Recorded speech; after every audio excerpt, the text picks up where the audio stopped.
Hi, everybody. This is an integral stage reflection on the well known spiritual teacher and philosopher Andrew Cohen, who recently passed or died or shed his mortal coil, depending on whom you ask. Andrew was notably adjacent to several of the developmental, transformational, and regenerative communities. He famously took time to assimilate the ideas and language of Ken Wilber's integrative meta theory, as well as other contemporary approaches to reframing spirituality in its historical role. Andrew's work and his being were attractive to many people across numerous liminal networks. He was also, of course, a controversial character whose temperament and sometimes whose theory of radical human change, although that evolved over time, was experienced by some of his students as overbearing and ultimately counterproductive. And that's part of what led him to be associated in some parts of the popular mind with the ambiguous and potentially dangerous archetypal shadow of the patriarchal guru in contemporary times. Yet for his long-standing friends, later life students, and many curious explorers, that description and image did not entirely ring true and risked lacking basic sympathy for Andrew and the most interesting features of his work and transmission. Viewers and listeners will have their own sensibilities, of course, but Andrew was a guest on the Integral Stage several times. One time in which I comically but supportively dressed as an outdated caricature of him in vest, white shirt, mustache, and white streak in my hair. And Bruce and I thought it would be nice to have a nuanced, collaborative conversation, both amongst ourselves and with the contribution of some people who knew him better than we did. We're going to be joined firstly by Daniela Bomatter, who was or is still one of Andrew's close students and collaborators. And what I thought we could do is have each person make some general remarks about their experience with and impressions of Andrew and his work, and then go to a more open discussion. But before that, I think it would be nice if Daniela could say a few words about the event of his passing, when and where it occurred, how it's being handled, some things like that. Daniela? Yes, thank you, Layman, and thank you for the opportunity to be here, even though I realize it's very fresh still in my mind and in my heart. So it's hard, and I'm happy to be here. So Andrew had Parkinson's disease for many years already. Like, he was diagnosed probably 7 years ago, and it was progressing. And he was working with a healer that healed himself from Parkinson, and Andrew had a strong mind, so he was confident he would heal himself, and he put a lot of effort into the practice that the healer gave him. It was a Qigong practice, and I feel it helped him a lot to manage the symptoms of Parkinson's when they got worse, and also the impact that Parkinson's has on a human being. And he was more and more shaky. His body was more and more shaky, but he was an absolutely amazing teacher still. And that's one of the things that I can say already. When he was sitting down to teach, it was just right there, the transmission and the teacher, and it just came through. And this is true until the very end. And so he gave 2 retreats in January, beautiful here in Tiruvannamalai, where we live all together. And then after the retreat, he gave satsang. And then mid-February, 10 days before satsang was meant to end, his health started to deteriorate. But I cannot describe it differently. He had a fever. He could hardly walk. He was very, very weak. And he insisted to continue to give satsang. So that was a very painful time of seeing him so weak outside satsang, and then sitting down and giving satsang to 20, 30 people here in our house, and be as precise and as focused and as loving and as encouraging as he always was. But his body got weaker and weaker. And then at the end of the satsang time, he wanted to go through with satsang, and then end of February, he decided to go to Bangalore to see a doctor and to get some treatment from a doctor that we knew could probably help. that doctor sent him to a hospital. The hospital tested him for 10 days and they didn't find anything. And then he decided to go to Chennai to see his cardiologist. He had had an open heart surgery in November, which went well and wasn't the cause of anything as we see it today. And then he arrived there on Sunday. Monday morning, the cardiologist checked him up and said, everything is fine. His wife, Olka, called me and said, good news, the heart is totally fine. Everything looks good. And an hour later, he had a heart attack and a stroke at the same time. And they tried to revive him, and it didn't work. For an hour, they worked on him. And then they put him on a heart-lung machine. This was on the 24th of March. This is interesting why I mentioned this date. And then they kept him on a heart-lung machine overnight. We're waiting for some values to change so that he would have a chance to come back, that the heart could come back. But it didn't. In the morning of the 25th of March, it was clear that the heart was still not working. And then they did a test of the brain, and the brain was also gone. So he was gone at that point already. And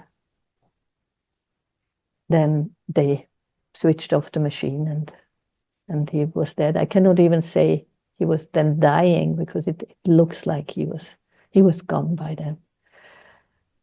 So, but the interesting and the fascinating and the beautiful thing is the 25th of March is what in our community is called Freedom Has No History Day. Freedom Has No History Day is the day Andrew met his guru Punjaji 39 years ago. So it's poignant that I would almost say he chose to leave on that day, on that very important day for him, for all of us, that is called Freedom Has No History. And yeah, my feeling, a big part of me feels like I'm so happy that he could go now and didn't have to see the end of Parkinson's and his body, and probably over time also his mind deteriorating, and go in this very dignified way on Freedom Has No History Day. And obviously a big other part of myself is missing him desperately. I have spent the last 9 years every day with him. Like we were extremely close. We were working together. He was my guru. He helped me a lot in my spiritual development, and we were friends, and we were partner in Manifest Nirvana, our online platform. So it's all so very, very complex and very confusing, and it's all these paradoxes and the different feelings, and it's all true at the same time. We appreciate you being here and the freshness of it, understanding that you're still in your grieving process and in the process of trying to figure out how you go forward in service to all of this. Bruce, would you like to say a few words about your general impression and experience of Andrew? Certainly. And yeah, thank you, Daniela, for sharing that account. I was in India, I think, when I first became aware of him. This was back in the 90s. And I got some magazines where I don't know if he was talking very clearly about the need for an ethical approach within a spiritual tradition, and challenging teachers to really be clearer about an ethical approach. And I really resonated with that when I saw that, and was appreciative of what he was trying to do. At the time, I was living at a Krishnamurti school and teaching and doing some other things there and practicing. And occasionally we would get students coming by that during the later part of that year who had been with him at some event or teaching in India. And they had had maybe some good experience and some challenging experience, felt confronted by him and weren't sure how to handle that. And so coming to the Krishnamurti Center was somewhat safe since there was no teacher there anymore. They were able to just be, and process what they had experienced. And later, I became aware of his work again when, his later publishing went forward with What is Enlightenment and all of those projects, which were so rich and so much came out of it. And when I came back from India, that's also where I really got into Ken Wilber's work again, because I was wanting to find a way to integrate what I had been through there with Western culture. And so I was exploring Wilber's work. And in that context, all the wonderful long dialogues that Ken and Andrew held together were very encouraging and nourishing to read and to explore as I was also unfolding along this path. And I know that over some time, there has been some controversy with what happened in Fox Hollow and his community and how things went down. And I was critical also of what I was hearing and the stories I was hearing. I just, I think those are important. There's a need for a lot of clarity around that, and where there might have been some missteps and some, decisions or methods that maybe he wouldn't return to later. I just, I think those are important. There's a need for a lot of clarity around that, and where there might have been some missteps and some, decisions or methods that maybe he wouldn't return to later.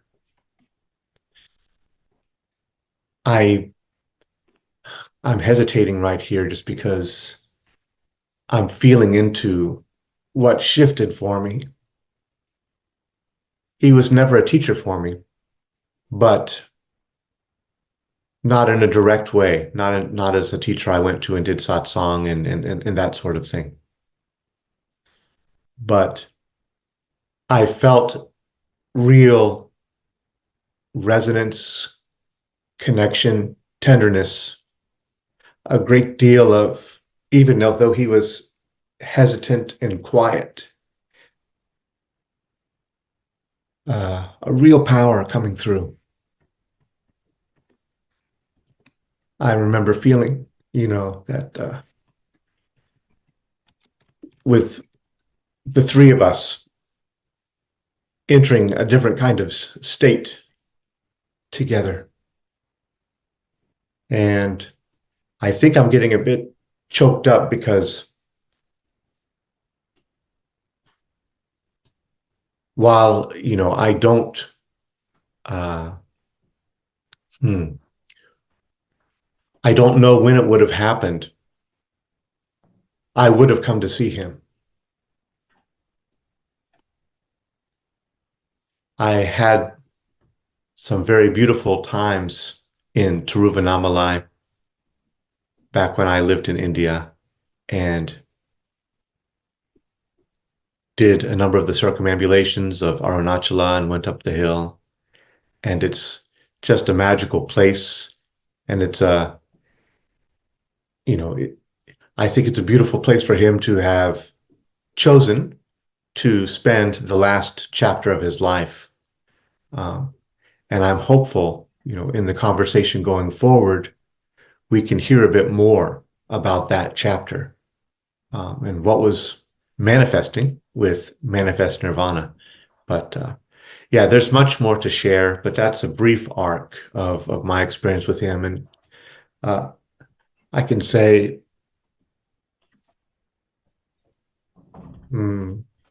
whatever did shift for me was not necessarily at the rational level.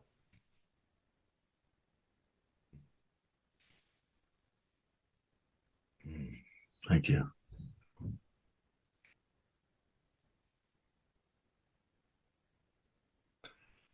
My own experience of Andrew was generally very positive. I found him to be engaged and full of good humor and curious and radiant and creatively productive. Was never a formal student, but I heard stories from students about things that they sometimes found distressing and at other times miraculous. One of his mentors, who I knew a little bit and respected a great deal, Lee Lozowick, described Andrew as a Spartan warrior, and I think there was some truth to that. I used to take the bus into Victoria on Vancouver Island to go to classes with my Buddhist teacher, and very often I would go several hours early to prepare. And sometimes those hours would be spent in a cafe bookshop that was downtown. And one day I remember getting up and just wandering very freely through the bookstore, feeling like there was something to find, like I was following a thread. And it led me right to the book Unconditional Life, which was my first experience with Andrew's writings. And so it always stood out to me that my first encounter had this mysterious quality to it, this sense of being a communication from a transrational aspect of myself. I read a number of his books. I certainly appreciated him in his discussions with Ken Wilber. The magazine, which I think is a real objective contribution to world spirituality, was profound. Lots of people I knew were reading it. Sometimes I would get this impression of him as Captain Ahab from Moby Dick. He seemed to be on a mission, and people on a mission can be a little bit crazy sometimes. They take risks. He seemed to be very much a kind of a classical Indian transmitter and wisdom teacher, but he was also more rare than that, in that he allowed his constant experience and validation of some kind of productive, creative drive in himself, which led him to focus on how the impersonal and the deeply personal and creative can work together in collective and evolutionary forms of enlightenment, which I consider to be extremely important areas for us to collectively approach. When it came to turbulence and difficulties in his communities, I wasn't surprised. Controlling men on missions, especially in high status positions, almost inevitably end up in such turbulence. What surprised me was not the troubles, but the way that it shook out. I was impressed by the high caliber of the students who persisted in challenging his approach until he agreed, at least temporarily, to step aside in the community. The meta-level sophistication of the discussions in and around that community as it came apart, that impressed me as well. I think these things about how it came apart are much more interesting and much more unique than the situation that they ostensibly were critiquing.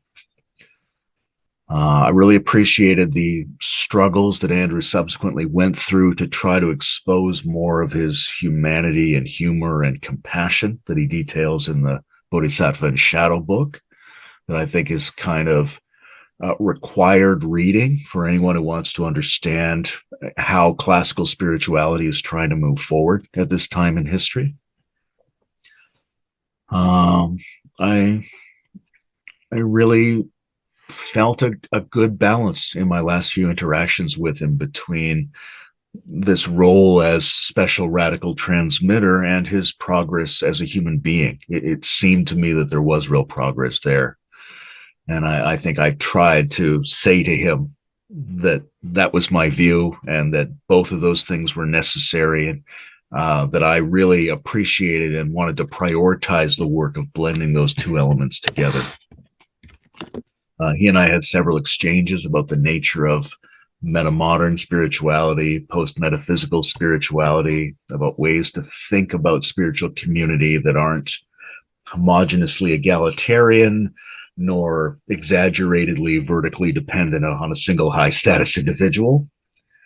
And our final communications were around the role of irony and contextualization and quotation marks, and whether, as he sort of communicated, he thought that putting the absolute in quotation marks might diminish people's ability to prioritize and access it. And my own view that I thought under the right conditions, quotation marks can amplify the power of the absolute and allow it to fit into a new reality in which things are real because they are incomplete and contextualized.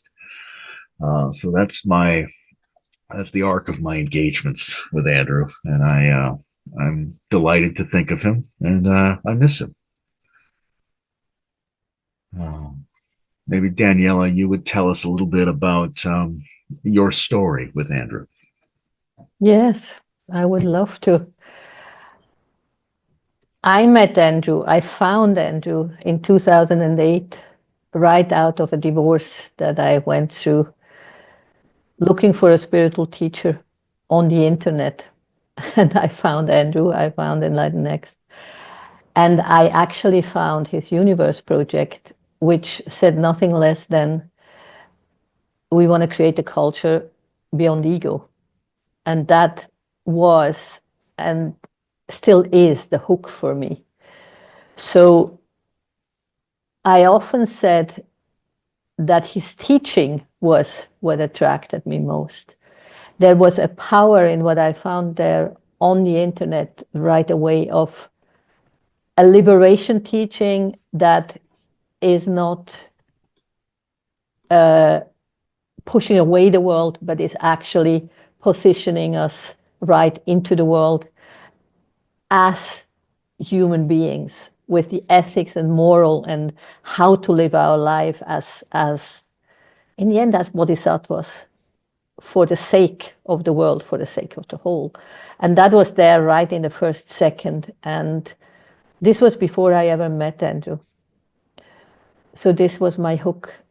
And then I met him in 2008. I went to a retreat, and then I became his student, formal student, in 2009. But Andrew had a hierarchy, obviously, as you said, Layman, also in his student bodies, and it was more or less 3 different rings, and I was in the outer, in the so-called committed core ring. We were about 85 people there, committed to Andrew, but also living our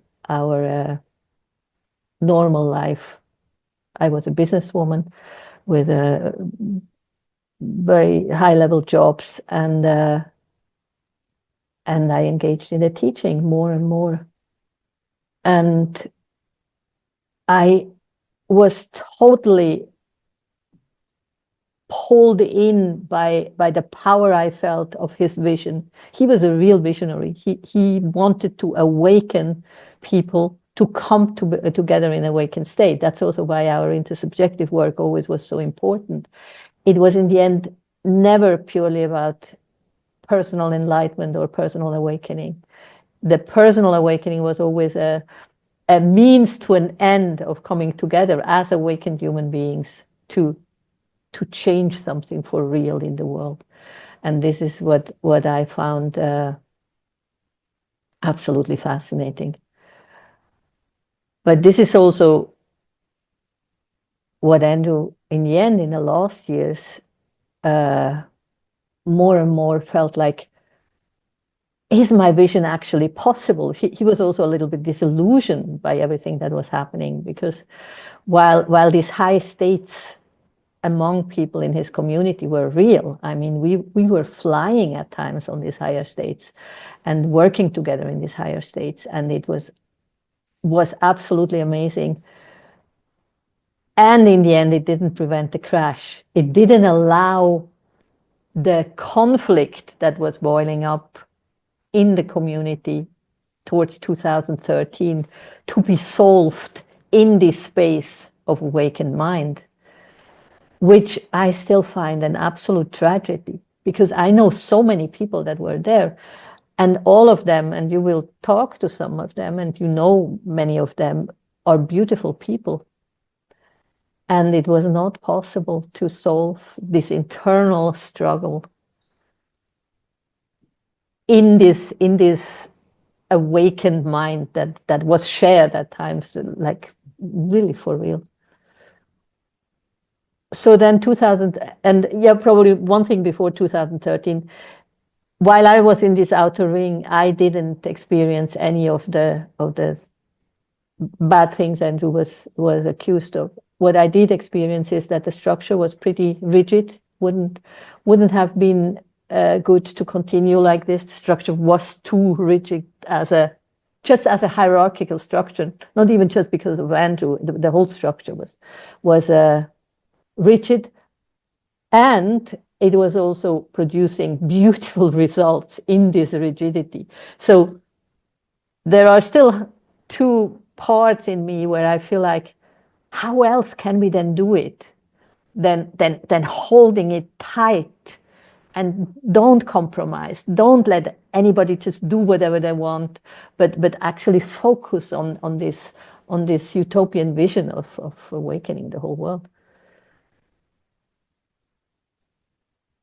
But so we now in this outer circle were not directly exposed to many of the things that happened in Fox Hollow. But we all had read the books that already then had been written about Andrew. So none of us can say we didn't know about all of this. We just thought everything was good. We had all read these books. We knew about it, and we felt strongly that what we experienced with Andrew and in the community was the truth of our own experience, and we trusted that.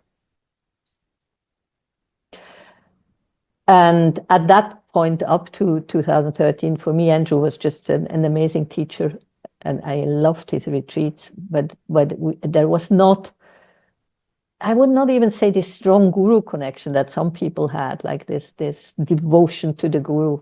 Many people came to Andrew because they just felt like, I have to, this is my guru. This came for me much, much later.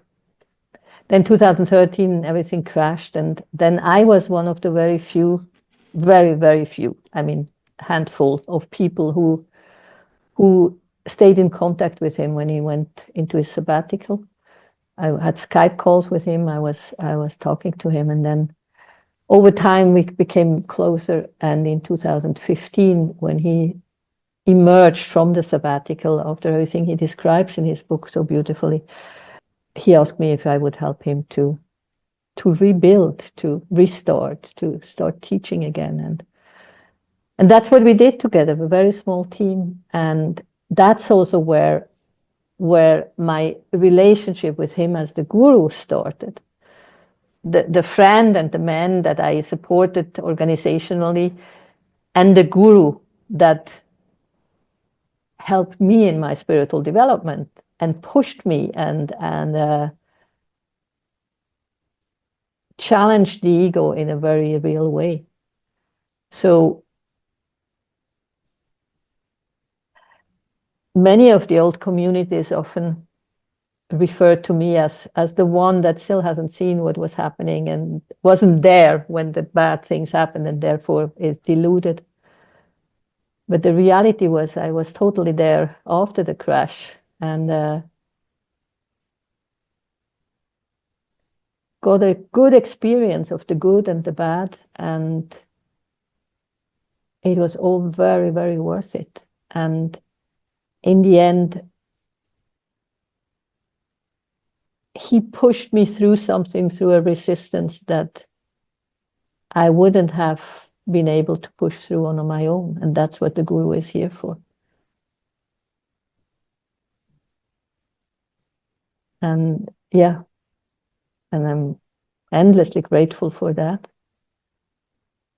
And then from that point on, it was just bliss to be with him and to be able to work with him and be at his side. 2019, we decided to move to India, and we lived for 2 years in Bangalore, and then we came here to Tiruvannamalai and were able to be the first ones to build a house in a global sustainable village that is being built here. And that's why we ended up here at the foothill of Arunachala, where he, 39 years ago, met Murray Feldman, who brought him to Punjabi. So it's such a beautiful story of a circle closing itself here in Tiruvannamalai and Arunachala. And we built this very small place here, and Andrew was so happy here, just with the place and with the transmission of Arunachala, but also his own transmission seemed to flourish here in the best possible way.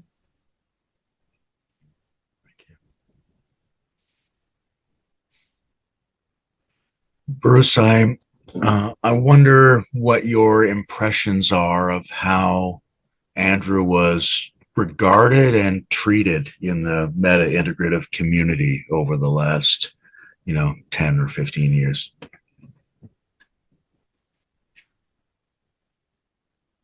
It's pretty complex as a story, and I think there are, of course, multiple ways that people related to it. Overall, I experienced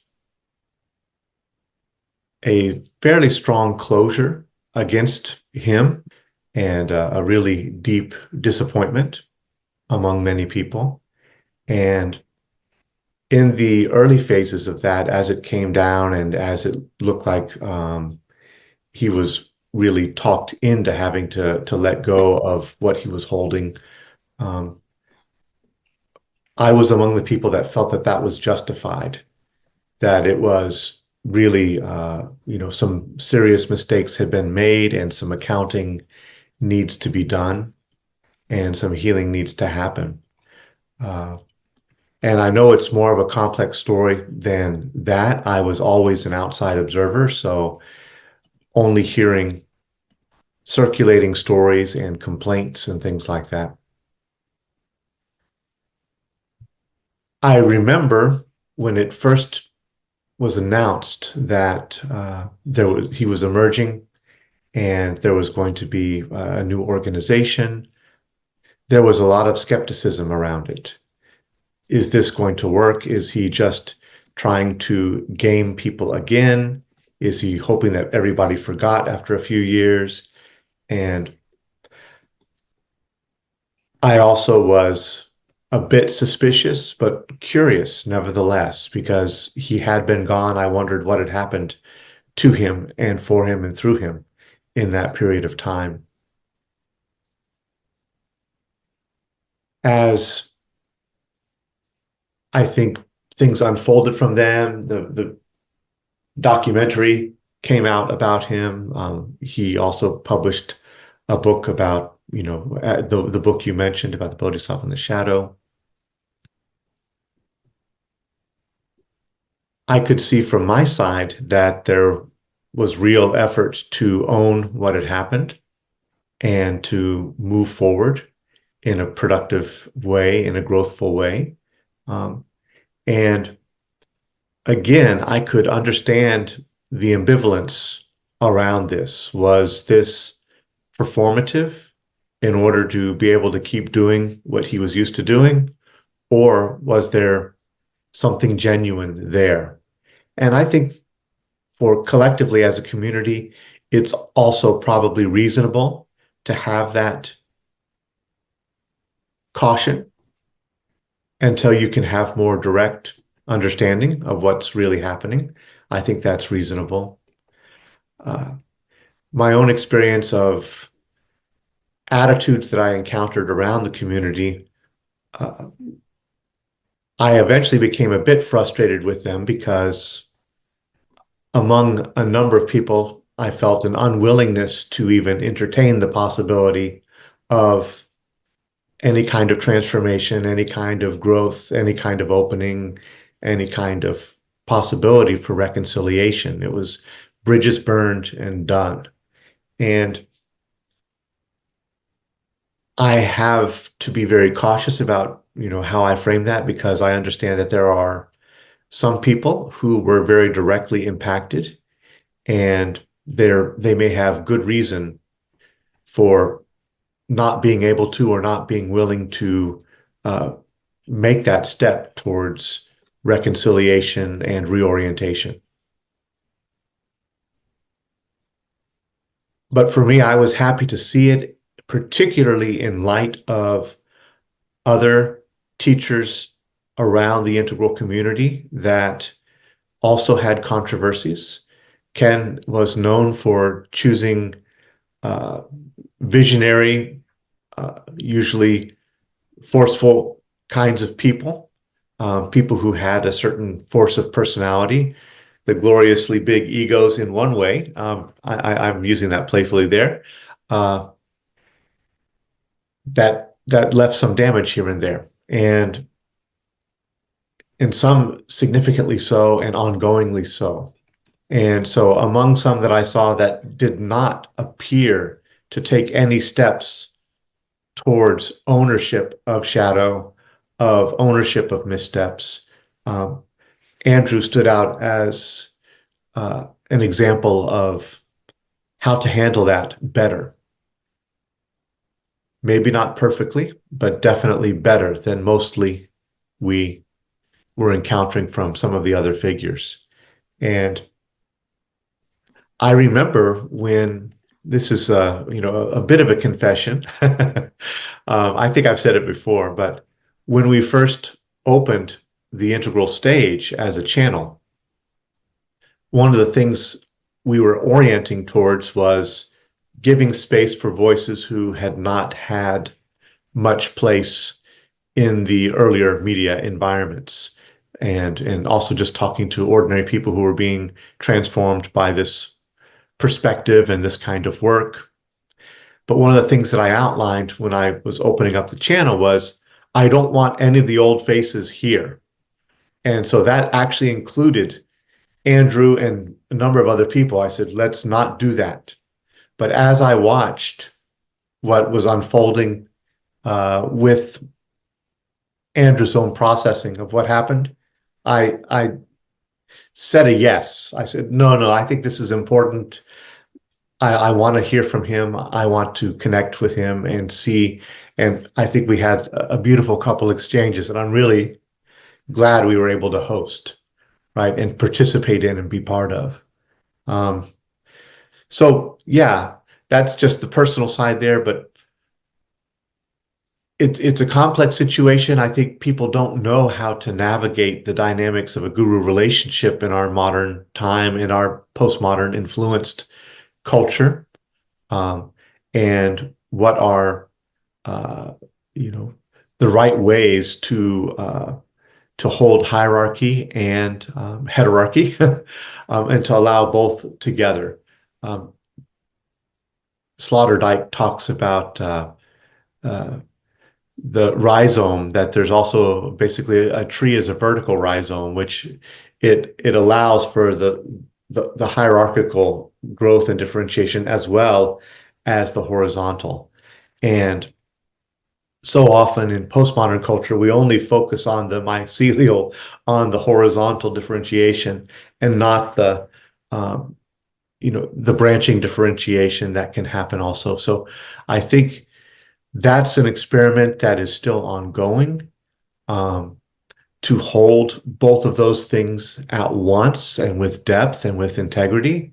And, I honor that was something that was being attempted in that community, I think, especially as it went forward post the crash.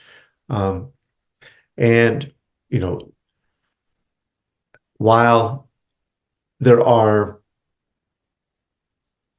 I think, still entrenched perspectives that I encounter within this community, in one sense, I hope, and I'm hopeful that after Andrew's passing, there might be opportunity for a less reactive digesting of what emerged in the last decade, right? Close to a decade, 8 years or so, and a revaluation of the full arc of that journey, outside of the understandable but also limited hurt and reaction around what led that community to fall apart initially. Can I respond to something here, Layman? Please. Because you said one thing that that is very important in my own opinion. It's that the postmodern human being doesn't know how to relate to a guru. And it actually doesn't work. The old guru devotion doesn't work in a postmodern context. And that's probably the one topic Andrew and I talked the most about. And he has put a lot into his last book about it. And we exemplified something new. And the core insight that we both had, that he had and that I had in the whole process, is that we have to learn to distinguish the master and the man, the guru, principle, and the human being. And that the idea that you can have a perfected human being as the guru that knows everything, that knows what you should do, that tells you something and you know, okay, that's what I have to do, like this full surrender to the one person of the guru, is just not feasible for postmodern or metamodern people. But what is feasible is that in a person like Andrew, in a guru, there is this voice that comes from the depths of his being, from spirit, from however we want to call it, from God, that knows more truth than you know on your spiritual path, and that can point you there, and that can help you to navigate. And the interesting thing is when we start to think about the guru relationship like this, it gets much more complicated for the guru and for the student, because while everybody in metamodern scene speaks about sovereignty and autonomy, you actually then have to live your autonomy. You autonomously have to find out where the relationship is in every single moment. You have to listen deeply and start to recognize when the guru is talking and when the man with quirks, with ideas, with imperfections, lots of imperfections, as we all have, is talking. And we all have to learn then how to address that. And the guru has to learn it, to listen to the student when it's probably not his purest self that is talking. And the student has to learn to listen deeply. And this is incredibly difficult and so worth it, because for me, that's the only way we can actually keep up the hierarchy of profound spirit that is higher. Spirit is higher, no? And keep the humanity of both the guru and the student with all its imperfections, and not project on each other, and especially a student not projecting on the guru that he is perfect, because this is the beginning of the end. When we think a human being can be perfect, there can only be disappointment. And that was a big part of what happened at the crash time. And Andrew wasn't aware that he wasn't perfect, and the students were not aware. And then when they started to see then that the tension that was created inside could only be solved by crashing it all down to zero. Yeah, one of the things I repeat the most that Andrew told me was his sense of dividing his guru function into thirds when he looked back on it, where about a third of the time he felt like spirit moving through him prompted him to make feedback or proposals or transmissions to people in a way that was in excess of what their own ego could work out about their transformation and development. And then a second third of the time, he basically had the right impulse, but might have miscalculated the actual impact on the person. And then another third of the time, it was his own human control, impulses, all those sorts of things, but he couldn't distinguish that clearly from his deeper prompts. And that kind of division by thirds is a really simple but empowering framework by which we can think about spiritual teachers in general going forward. Yep. I think there's a need for a new kind of community armed with new kinds of theories to build up a wisdom for what do we do with gurus, right? How do we help them to be better? How are we better with them? How do we distinguish different aspects of them? How do we tell when we don't want them and don't need them, or when we absolutely do want them and need them? My sense of the liminal communities, of the meta-modern and integrative communities, it's been messy. It's been complicated, especially when you're in kind of backroom conversations about, well, who gets to come to the event and things like that. I thought there's messiness around, like, oh, maybe Andrew could come, oh, maybe he can't come, right? Maybe it's fine and there's a road back, or oh no, people are getting upset. There's a clumsiness to that, but maybe there's an organic, naturalness to that switching back and forth. It seemed to me that had he lived a little longer, there probably would have been more of a thawing. I usually presented the idea that there should be like outer rungs of events. You don't have to be on the main stage to be part of it nearby, just for the people who are interested. But it's complicated when there's so many different demographics, so many sensibilities involved, where some people find this deep quality, right, up to and including the student guru relationship, which is so worth it no matter what happens. And other people are really appreciating the ideas, and other people are directly suffering wounds that they've experienced, which are valid. And other people are sympathizing with those people or projecting their general notion of guru dynamics onto the situation. And lots of new people are coming in who either don't know or don't care about any of the history, right? And at the integral stage, we're kind of are surfing all of these different waves. It makes it really hard to come to collective decisions about how we deal with people. I know that in the discussions around Icon 2024, and then also the discussions around Icon 2026, generally the sensibility was it's too provocative to bring Andrew in around 2024, that maybe we could bring him in around 2026. Tom Habib was very clear that he felt there was a road back, which is a nice pragmatic way to say it, but also speaks to the arrogance of these communities, right? Like we know what we're talking about. We know what the sensibility is supposed to be. And if you're lucky, maybe you can appease us and we will revalidate you. So there's something a little bit gross about that. But generally, I saw just so many voices and so many people in flux. It was as unfortunate as it sometimes was in both directions. I was impressed by how vital it was. People always had something to say and something to feel around Andrew. I'm curious, Daniela, and Bruce, let me just check in here, because I know I told you maybe this would be about an hour. I don't know if we feel like we're done yet. I feel like this conversation could go a little longer. Are you comfortable going another half hour? For myself, I could go about 15 or 20 minutes. Okay, great.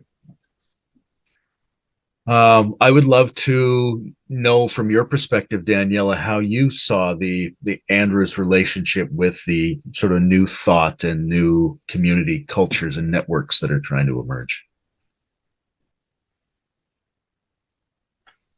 The best way to describe is probably that we both tried to keep ourselves very informed what was happening. So I really think we watched the whole scene very interested. We also developed strong opinions about this, that, and the other thing in a good way. And we always felt like we actually could contribute to what was happening. Like, for example, I feel strongly, and Andrew obviously felt strongly too, that the awakening dimension, the waking up dimension of integral has gotten lost in too much psychological work, too much trauma, too much shadow work, too much growing up. We also both felt that what Evolutionary Enlightenment actually brings to the table is that the waking up is not only possible in being. The traditional awakening, the awakening to being, is not all there is. Andrew taught in Evolutionary Enlightenment an awakening in becoming, like awakening to the evolutionary impulse as a liberation teaching, not as the growing up dimension. And we always felt like in many of the integral themes, if they accept awakening, it's always about being. Yes, we meditate, and meditation is important, and we go into being, and we grow up, we develop ourselves. Personal development is in the meta-modern scene very, very important. And we felt strongly that the aspect of waking up in becoming, the liberating force of connecting to the evolutionary impulse beyond the ego, got a little lost in all this psychological work. So there we felt if we could play a role there, we could actually add something that is missing now. And I still think that. I actually still think it is missing, and it would add a lot of value. Not take away from anything else. And he obviously was biased towards awakening. When you look into the waking up, growing up, shadow work, and showing up, he was also strongly connected to. But even if somebody is biased, I think we have to find a way that we can invite people that are biased towards shadow, biased towards awakening, biased towards growing up, and then bring it all together and try to integrate, as difficult that it is. And we all are biased some way or the other towards something or the other, no? Like,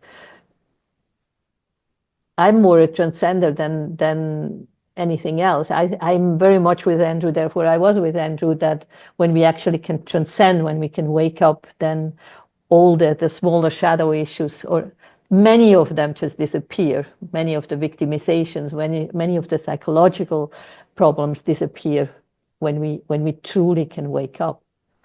And I'm aware that this is a biased position, and that it's not that simple, and that people do need shadow work, and they do need some psychological work. But it's just a matter of, in the end, finding a balance between all these different developmental streams. So he would have loved to be part of it again, and have a voice, especially just with evolutionary spirituality seems so poignant. I mean, when I hear Rebecca speak about a religion that is not a religion, I always felt like, yeah, evolutionary enlightenment is actually a religion that is not a religion. This evolutionary impulse is there. We just have to wake up and be it. And that's not traditional religion anywhere. That's no God up in the sky. It's just the feeling that we are alive and contribute to the evolution of humanity, of consciousness, of everything. I've been doing most of the questions and prompts here. I'm curious if either of you have inquiries you'd like us to collectively take a look at. I had two comments I wanted to make and a question too. Right. Whenever somebody passes, you think about things undone or things that were on the edge of coming to be, and there are a couple things around that. One, I'm working on a project with some writing that I actually had thought I want to share this with Andrew. So that day will not come. But it is having to do with, that evolutionary element of what I'm working on is the reason I wanted to share that. At one of our conversations with him, an idea that came forward, or a topic that came forward that we were exploring together, I had mentioned that, there's this intermonastic dialogue network where monastic communities from across multiple traditions meet to compare notes about how they structure themselves, how they organize themselves, how they deal with internal difficulties. what they focus on pedagogically and soteriologically, all of those kinds of things. And notoriously, most modern, spiritual traditions, all the teachers tend to remain relatively isolated, and they don't communicate and talk to each other. And therefore, often there's not an opportunity for collective learning and knowledge sharing, which is also an important aspect of evolutionary development. And so my thought really was a project that I felt that Andrew had lit up around when we talked about it, was what kind of network could be built around these kinds of communities, that, a dialogical network that would allow for this note sharing and mutual challenge, mutual informing, that could help these kinds of emergent communities not remain so isolated and build from that collective knowledge. For the evolutionary component in terms of the spiritual practice, I know with our IPS project, the post-metaphysical spirituality, we've long appreciated the role of becoming. There's the valuation of becoming equally to being, and sometimes even preferring to live in that. And so I think that that's a real point of resonance with what Andrew was pointing to. And I think there are different skillful means, things around how you hold that I think collectively we're all feeling into. There are some reasons why traditional teachers have cautioned against that focus on becoming, because it can lead to an enlistment of the ego in resisting what's present, right? But that doesn't mean it's an absolute obstacle or barrier, and at least tantric sensibility would recognize that becoming isn't just a poison, but also a nectar, and that you work with that in a way that can be transformative. Right. So those are just a couple thoughts that were coming up as you were both talking and sharing. But in light of that, one of the questions that I had for you, Daniela, is, in this last year or so, what was next for Manifest Nirvana? And now that Andrew has passed on, what yet is still next? Yeah, I would say in the last year, what was next was that he wanted to heal himself, and he wanted to be fully strong again, to still grow. He was all up for reaching more people and doing more. He was as excited about evolution, enlightenment, and what it could do and what it could give to people as he always was. And I want to say something to what you just said about the danger of becoming. If I had to describe one single thing that has significantly changed in Andrew's teaching over the last 5-6 years, is that his way of conveying a truly non-dual teaching of being and becoming in a single embrace beyond ego, and the way he positioned becoming, the awakening to becoming, what he calls the authentic self, more and more as a state that has to fall on a, what he called positive ego, on a beautifully developed positive ego, so that it doesn't run amok, but it can actually express itself in the most beautiful way. And this totally non-dual embrace of being and becoming as one position, and with all the paradoxes that brings with it, was mind-blowing for me to see how this developed. Whereas I would say before the crash, he taught being and becoming. And the becoming had this, there was a saying, go baby go energy, like just eras, go baby go. And what really has changed, and what very few people have realized, especially also from the old community, because nobody really grapples with the changes that have happened over the last 10 years, is that there was a huge integration of being and becoming that is just beautiful and exciting and holds both the depths of being and the animated, beautiful force of becoming as one single thing. So he still wanted to bring that into the world, and his teaching was still developing. And to your last question, what is now,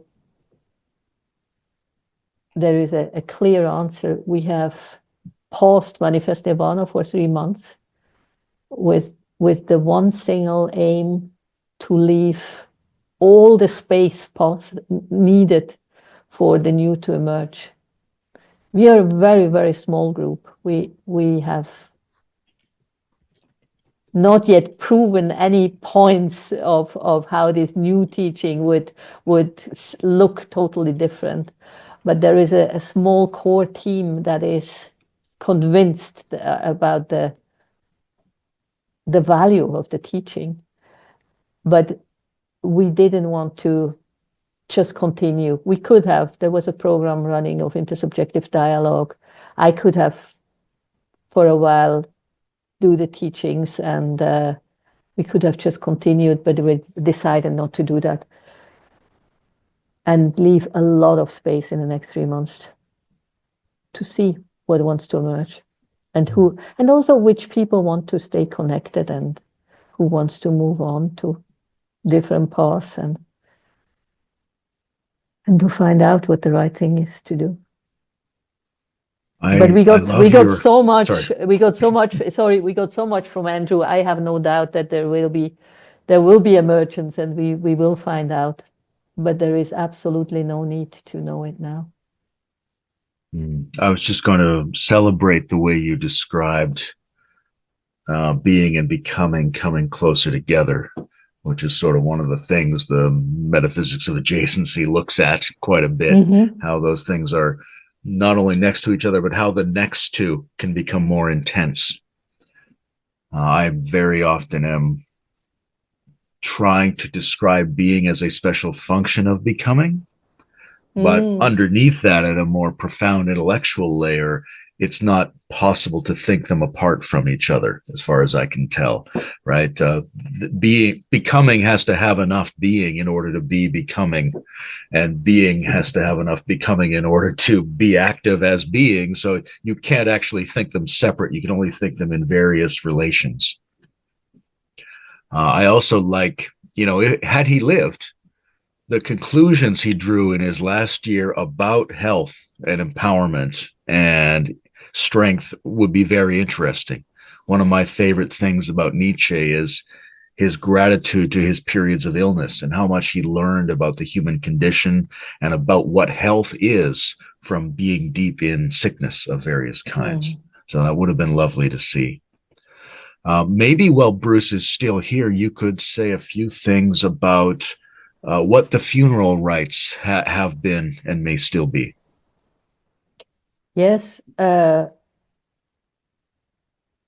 We brought Andrew back from the hospital Tuesday evening, Alco and I sitting in the ambulance with his body in a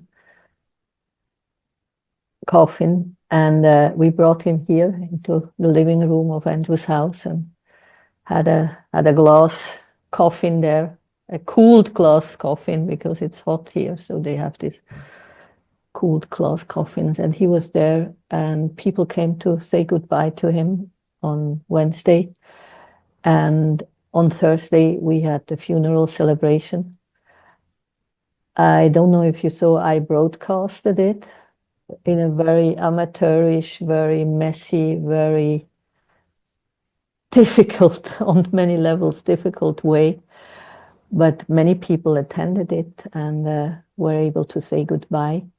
And we had a Hindu priest here. It was a puja that was done here in front of our house. And it was very beautiful. And what was so touching is, you know, we live here in a village area, and all the villagers came, and the way this culture here is still in contact with how to handle a dead body and how to deal with death in a so beautiful way, and how we felt carried and supported by the local people here that work for us, the cleaning ladies. And in the end, we had this puja, and then he was brought into an ambulance again, and we drove him to a crematorium. He was cremated, and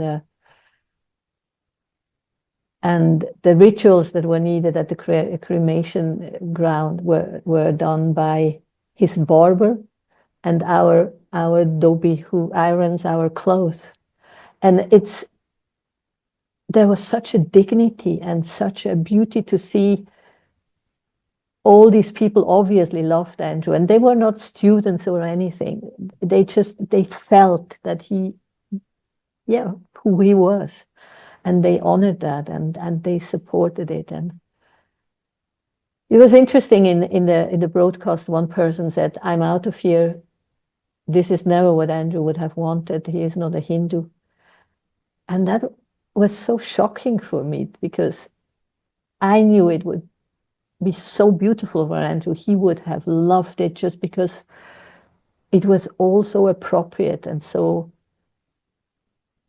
we live in this culture here. We live in the Tamilian culture. So it was the best thing to do, to honor the culture and their rituals and go with their guidance.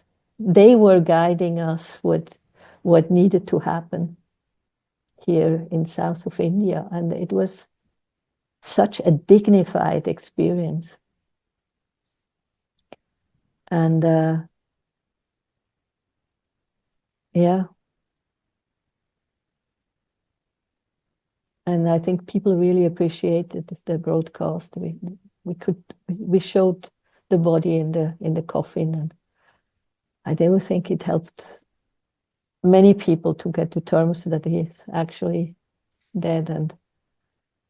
And it's very moving how many people now express their love for him, and how much he has influenced them, and how much they got from him. And it's very, very moving, and it's also very painful for me personally, because I know how much Andrew would have given to get only a little bit of this acknowledgement when he was still alive. And I believe he is here and sees it anyway. But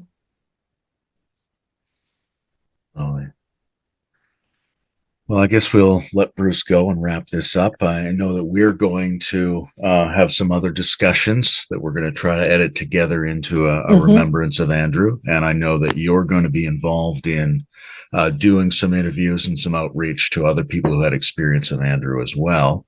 And please keep us informed about that. And at least for me, maybe for both of us, if we can be of assistance in any way, because that seems like a very integral stage like kind of a project to engage in.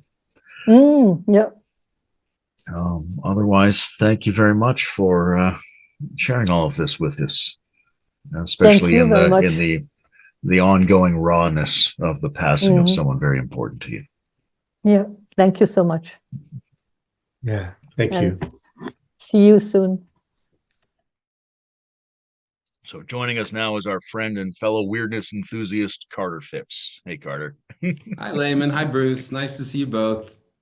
Good morning. So you had just started to talk about how the news of Andrew's death landed with you. What was it like to hear about it, and what have you been going through over the last couple of weeks in terms of processing? Yeah, and just so people know, some people will know this already, but people who maybe don't know me as well or don't know the community as well. Like I met Andrew in, I think, 1990 and was involved in more or less in the community pretty intensively all the way to 2013. And so that, and then was close, close to him for many of those years, especially the last maybe decade or decade and a half. And so, yeah, so it was a big thing. And I was saying, I think it was unexpected. I think I think myself and many of us who were part of the community knew he was sick, but it was a little, knew he had Parkinson's for a period of time, but still it was unexpected.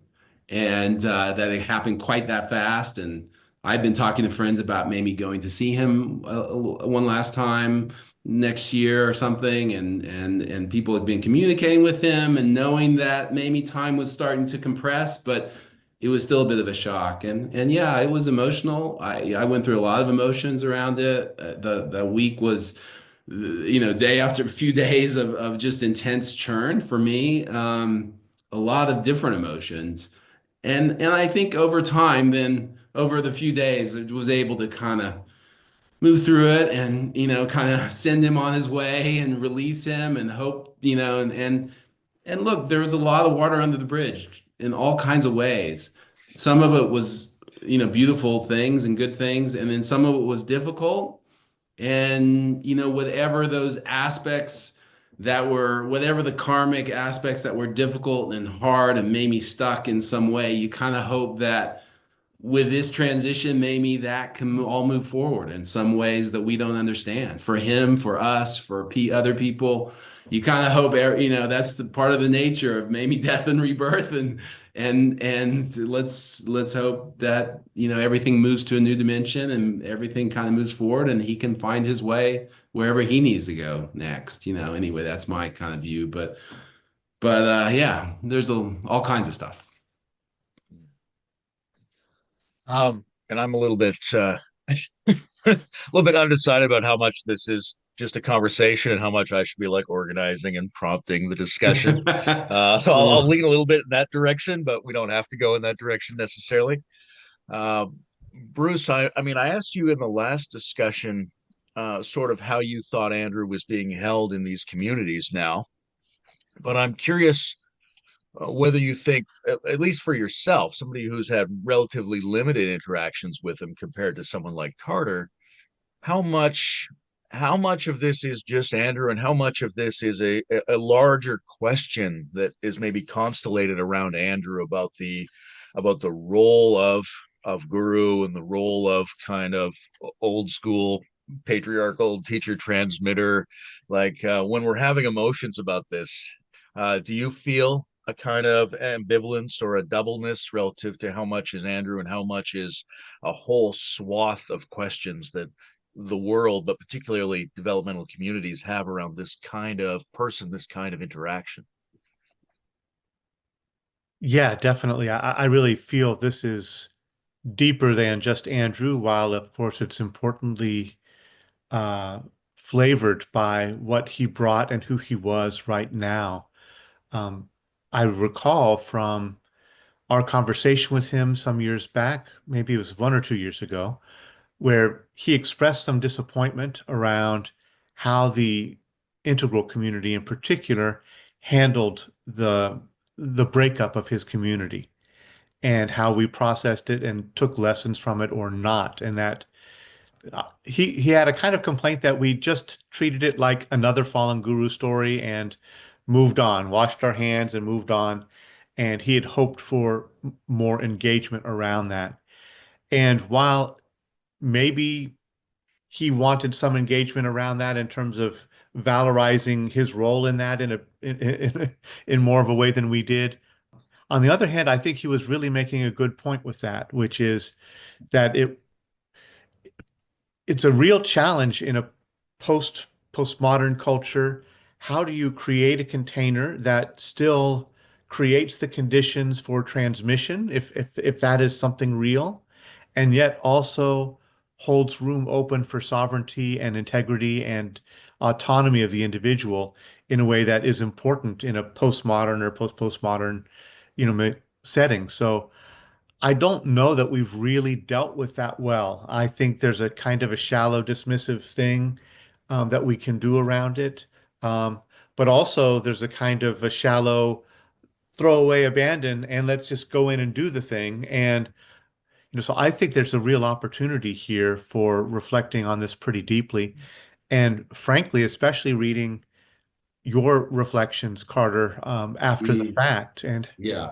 how deeply you engaged with that. And I felt such a balanced, honoring way. I know you got some flack for that letter, but personally, I really, or that Facebook post, but I Yeah. really appreciated the tone you struck in there and the balance you Yeah. struck in there. And I think this is something that you could really gift. Yeah. Well, thanks for that, Bruce. Yeah, I try. It's hard. You feel like everything you say is inadequate and doesn't capture the full dimensions of your experience or of him. And also, I think with all of us, I think there's a desire to not speak ill of the dead, in a way, and to kind of, have a moment of maybe a sort of more generous reflection, and that there's something beautiful about that, and that's fine. I think that's what that's, and I think the elements, and I think a lot of people experience it, like the elements of our experience that we're grateful for, that we're appreciative of, the elements of those elements kind of bubble to the surface more, I think, in the moment, this kind of moment. But I think we have to be, and look, this was Andrew's spirit, too. Part of his original spirit was kind of question everything, have a kind of honesty, have an authenticity. Don't hide from hard questions. And so I like in that spirit, I also feel like, you know, we have to be honest about what went wrong, and we have to continue to look at it, because like there are questions here, the answers of which are important, and I feel that strongly, like just in thinking about this call, I wrote down like a bunch of the positives, I wrote down a bunch of the negatives and I think his legacy is full of both in a way. So Oh, that makes me curious. What did you write down there? What's on your positives and negatives list? well, yeah, I'm happy to go kind of give you my thoughts on it. I will, I'll start with the positives, because that's better for a moment like this. I think, it's like, I mean, I do think you know, Andrew had a genuine transmission. He had a powerful realization. I've written about. Yeah, so that was a beautiful thing, and he could transmit that, and he was full of passion for that, and that's why he attracted great people to his community because of that, and especially in the early days, he was just full of energy around it, and it's like the energy around him those first 15 years was tremendous, you kind of felt it, and he could be intense and he could be tough and he could be critical of other teachers and he was full of himself in many ways, no doubt. But he had that, and that was a beautiful thing. I always thought Andrew was, so he had that non-dual transmission. I thought Andrew was an incredible meditation teacher when he wanted to be. He could really take someone to a depth of experience in meditation when he had that intention. He had a kind of clarity of his teaching that was powerful. I remember, like for myself, I read spiritual books, every spiritual book I could find from teachers and gurus and mystics. And then after like a few years with Andrew, I remember going back and reading Krishnamurti again.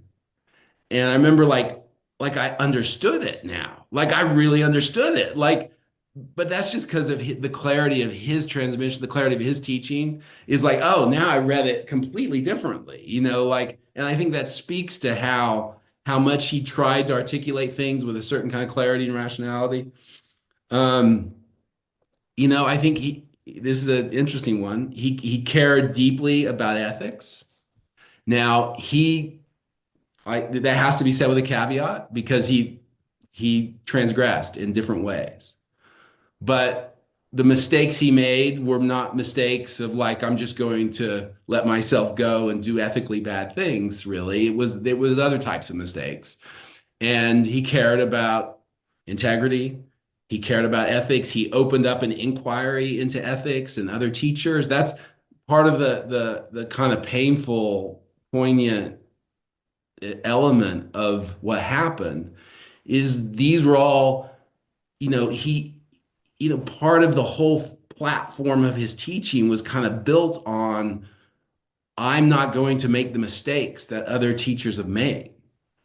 I mean, that was everything, that's, but he did. He made different ones and the same ones in some respects. And that's painful and that's hard. And it speaks to why these are delicate matters and why his understanding of why those things went wrong wasn't very accurate in the end, why those other communities struggled.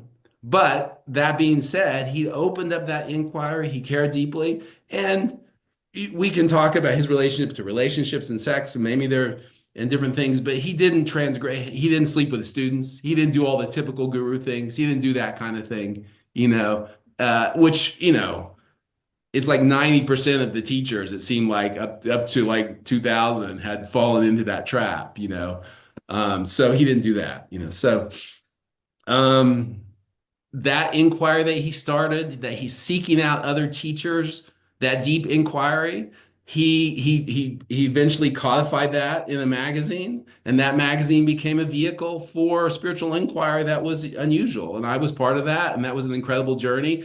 And then over time, that magazine became a vehicle for the integral movement. Him and Ken developed that relationship. Him and Wilbur developed the relationship.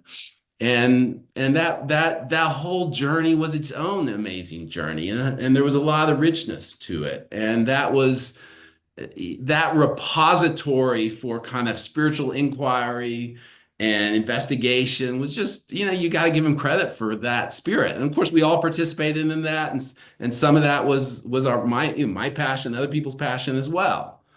But you got to give him credit for that.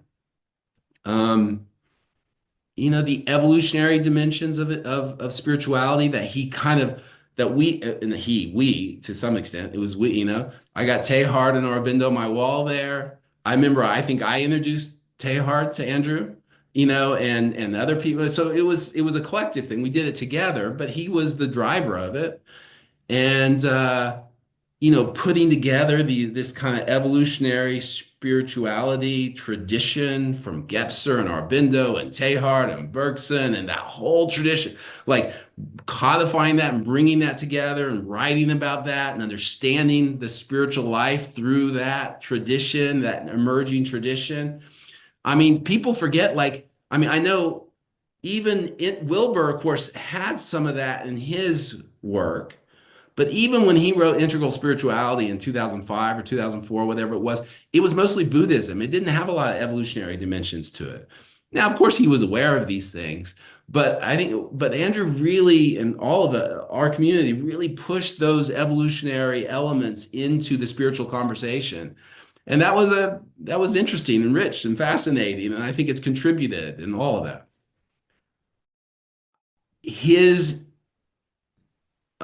The efforts of the community to engage in a kind of intersubjective collective intelligence. I mean, from the moment I joined the community in 1990, we were meeting together and exploring what it meant to do spiritual inquiry in a group context. Now, there were some serious freaking downsides that happened in those contexts, believe me. But intersubjective inquiry, we now, what circling has become in the integral community in this progressive spiritual world. I mean, we were doing that in the early 90s, the mid 90s, the late 90s, and pursuing that and trying. I mean, and when we were doing it, we couldn't find anyone else that was doing that, right? So, I mean, you go back maybe I don't know, some older traditions maybe, but he was a pioneer of that, like what it means to sit down together and to engage in a deep spiritual inquiry together and the kind of transmission that can happen between people. That was he pushed that, and that was powerful. He attracted great people. I mentioned that.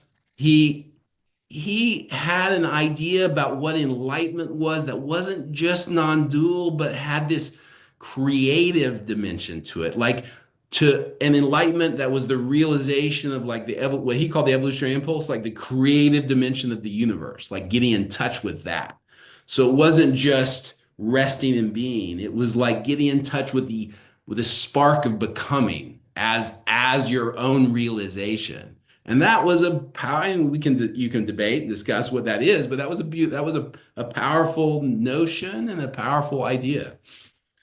Um, so all of those, I think all those we can give him credit for. And the final one is like people always ask me, do you think Andrew came to terms with what went wrong? And I always say, well, I think it's two things.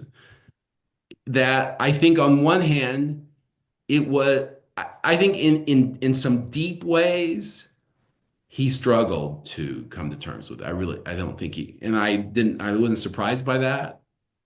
But the fact that he admitted that he was wrong and he acknowledged it, whatever you think about whether or not he fully came to terms with it or deeply came to terms with it or even understood it deeply or he made adequate amends or anything like that, the fact that he acknowledged he was wrong was significant for a lot of people and made it an enormous difference. So I think, how many teachers who made huge mistakes in the last 50 years, really genuinely acknowledged they'd made mistakes. Not that many. And so I think we can give him credit for that. And that was a significant thing, and it was important for a lot of people. So anyway, those are a bunch of positives. So yeah, so I'll pause there for a moment. Yeah, we'll come back to the negatives. It's interesting when I think about what stands out to me still about his work, and you touched on a number of these themes, Carter. I think the centrality of the creative evolutionary component is a big thing. It's a more standard conversational piece now, but it's still not that prominent, really. Mm-hmm. The emphasis on collective sapience and intersubjective enlightenment, that's really that's a doorway that your community tried to open, and there hasn't been a lot of follow-up. I think there needs to be a lot more experimentation, and we understand from what went down that the experimentation is going to be risky. It's a daring kind of heroic thing, and that's great. There's a great vibe to that in some ways. I like there's certain elements of this hard ass thing about Andrew that were attractive, like when he would phrase a meditation as no relationship, or when he would emphasize transcend and exclude, the certain kind of aggressive sharpness to that is a nice additional flavor in a sea of flexible inclusivity.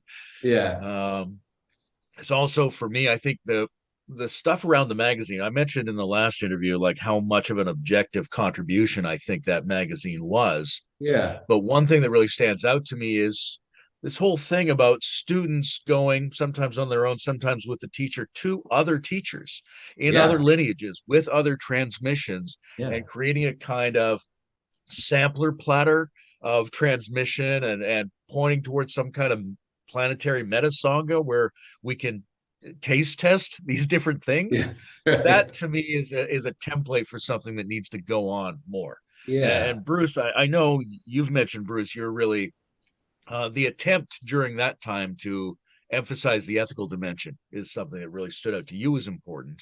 But I wonder what else you look back on now from Andrew's work and think, yeah, that's a really interesting piece that stays with me from what he was working on.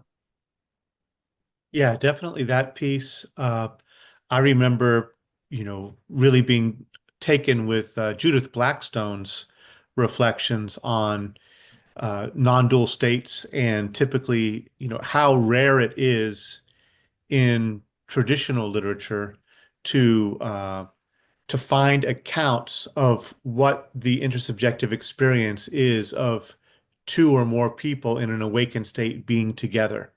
Usually you hear descriptions more often of what the condition is for one person, but not what is the intersubjective space like from an awakened person to non-awakened, but what is it like when you're actually in that space together and it's all alive in each person? And there's not that much there. And so I really valued the intersubjective component that this community was pioneering and exploring. I really felt that was a valuable, powerful thing. The ethical thing did strike me. I was at the Krishnamurti school at that time, and Krishnamurti was also, holding to that line to some degree, positioning himself against the wild man Osho those kinds of Yeah, things. right. I remember that. Yeah, and so that I valued that, and the evolutionary impulse definitely. I think that is still something very important in on the integral stage and in some of my own writings. We've emphasized a lot Raimon Panikar and his Yeah, pointing to sacred secularity, where sure. sacred secularity means a valuation of becoming. And Hmm. so I felt like, again, within the more Eastern Advaita kind of community, Andrew was pioneering that for that community. Hmm.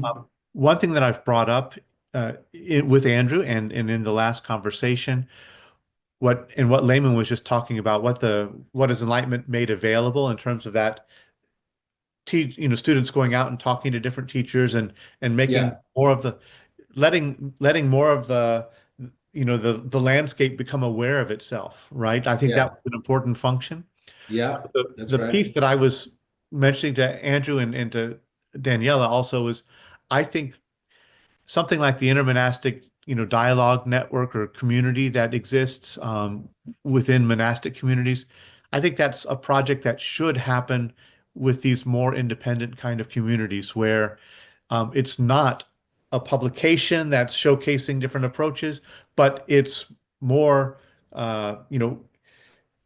shop talk, community to community about Mm, what's working and what's not working, and yeah, what are the student teacher dynamics? How are you implementing yeah, accountability, uh, yeah, all of those kinds of things. I think that kind of connection of community to community could really maybe help mitigate some of you know, um, the clusterfuck that can happen when you've got yeah. all these You liked individual it, yeah, communities that are not, listening to what's gone wrong for other communities that are yeah. similar.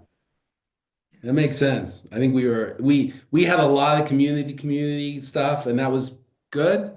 And we had some communities that we were sort of friends with. I think we were maybe a little too arrogant for that, and Andrew was probably too arrogant to quite engage, like you said just there, Bruce, to really take in some lessons deeply, But still, it was positive, and it's worth saying.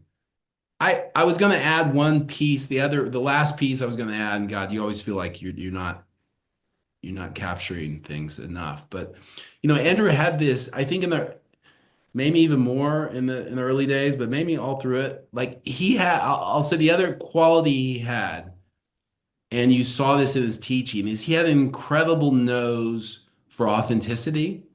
Like when people would ask him questions, or sometimes he had this almost incredible sense of when people were coming from an authentic place, if they were a little bit arrogant or a little bit like I know it all, or a little bit, I don't know, whatever it is, if they're a little bit off in some way, he would have just an amazing intuition for that. Whereas if people could be if they were vulnerable, if they were authentic, if they were, genuine, he also could have an incredible nose for that. And sometimes you'd find yourself in certain teachings or certain places where you'd talk to him and you'd feel and you'd think you were, you full of yourself, and he would just take you down a peg so quickly. But the moment you were expressing like some genuine authenticity, some genuine vulnerability, he would immediately respond. And sometimes his nose for that and his desire to encourage that in our intersubjective groups, that kind of authenticity was a really valuable thing and a powerful thing. Now it went wrong in a lot of ways, and that's another issue. But that was a beautiful thing. Well, speaking of that other issue, what's on your negatives list? Well, there's a lot there, and it's hard to. I mean, it's hard sometimes. I think to give enough context for people to fully understand. So I apologize if it seems hard to understand, and I apologize for speaking ill of the dead. I know that upsets people sometimes, but I think it's sometimes we have to try to be straight as well, and so it's good to be. And so please, take that in the spirit it's meant. And I hope the positives will people. I'm not just trying to say negative things. Um, I mean, the first thing I have is that Andrew was intense and tough now and hard on people and way too hard on people at times, you know. And I think that stemmed from misunderstandings about development that he had and certainly misunderstandings about spiritual development and certain types of psychological development that he just didn't understand. He was too young, he was too stupid. I mean, I say that, but he just didn't, a lot. And I honestly thought that he went through a period where he really thought he could sort of create a kind of crisis in individual and collective lives that would sort of push people over an edge. And if he could just create the right kind of crisis, no matter what the inner experience of it, and the right kind of push at the right moment, it would cause them to kind of leap over a certain chasm and they would come out the other side sort of refreshed and it would all be worth it. You know, and that wasn't fucking true at all. I mean, I'm sorry. Now, there were breakthroughs and there were beautiful things, but he was absolutely wrong about that. And I honestly think that it drove him to behave in ways that were just over the top at times. Now, in that, there was a lot of creativity of the way he responded to people and the way he engaged people and the way he tried to get people to change and the way he tried to get people to be more authentic and get out of their arrogance and all kinds of things happened in that were maybe positive. And those of us who went through a lot of that, we learned a lot, sometimes from Andrew in good ways, sometimes by like just seeing people and yourself go through massive psychological, spiritual dark nights of the soul. You just learn a lot because you went through it. But it doesn't mean it's a good thing. You know, war is not necessarily a good thing, but sometimes people come out of it and they're more humble, beautiful people because they've seen certain dimensions of life. You know, I'm not saying ours was like a war, but it was a little bit like that. You know, some of us learned, we learned a lot from it. But doesn't mean it was good, you know. So I think you have to make that distinction as well. So yeah, now so he could be, incredibly, tough on people. Now some people think, oh, that's why the community failed. People say that to me a lot, and it's like it's not why the community, that he was toughest on people and the groups like 10 years before the community failed.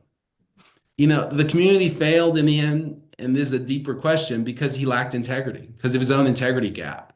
And that was a big issue because he lacked the integrity to learn from his mistakes, to engage his students the way he needed to, because he was failing in all kinds of ways that he wasn't acknowledging, because he was trying to do things and then undermining his own efforts in all kinds of ways. And there were massive integrity gaps that got bigger and bigger.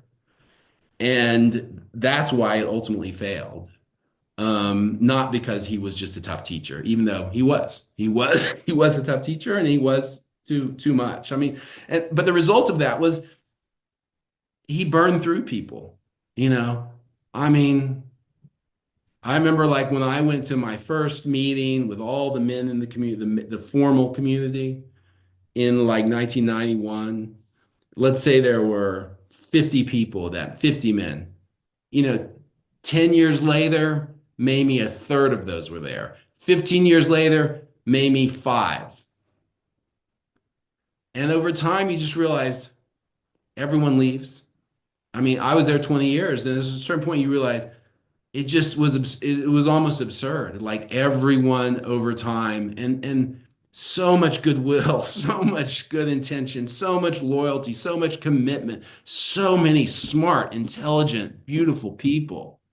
And yet you couldn't find places you couldn't find, it was just, I find that was one of the hardest things. And Andrew didn't relate to it. Like he related to it like he didn't like his students sometimes. Like his students were all a bunch of losers or failing him and in ways that were just, now I look back on just like, oh my God, it's so painful. It's so stupid. It's so horrible. And those of us who kind of survived through some of those difficult times and stayed, you realize, yeah, some of that because we developed in different ways, some of it because we just had certain personalities that allowed us to kind of find a place. Some of it was because, like for me, I was doing the magazine. I had a certain passion I was developing in a lot of ways, so it made the other stuff more bearable, but it was a hard thing to realize that that much human goodwill could just be kind of set aflame. And it was painful. So many close friends, who just couldn't deal with it. And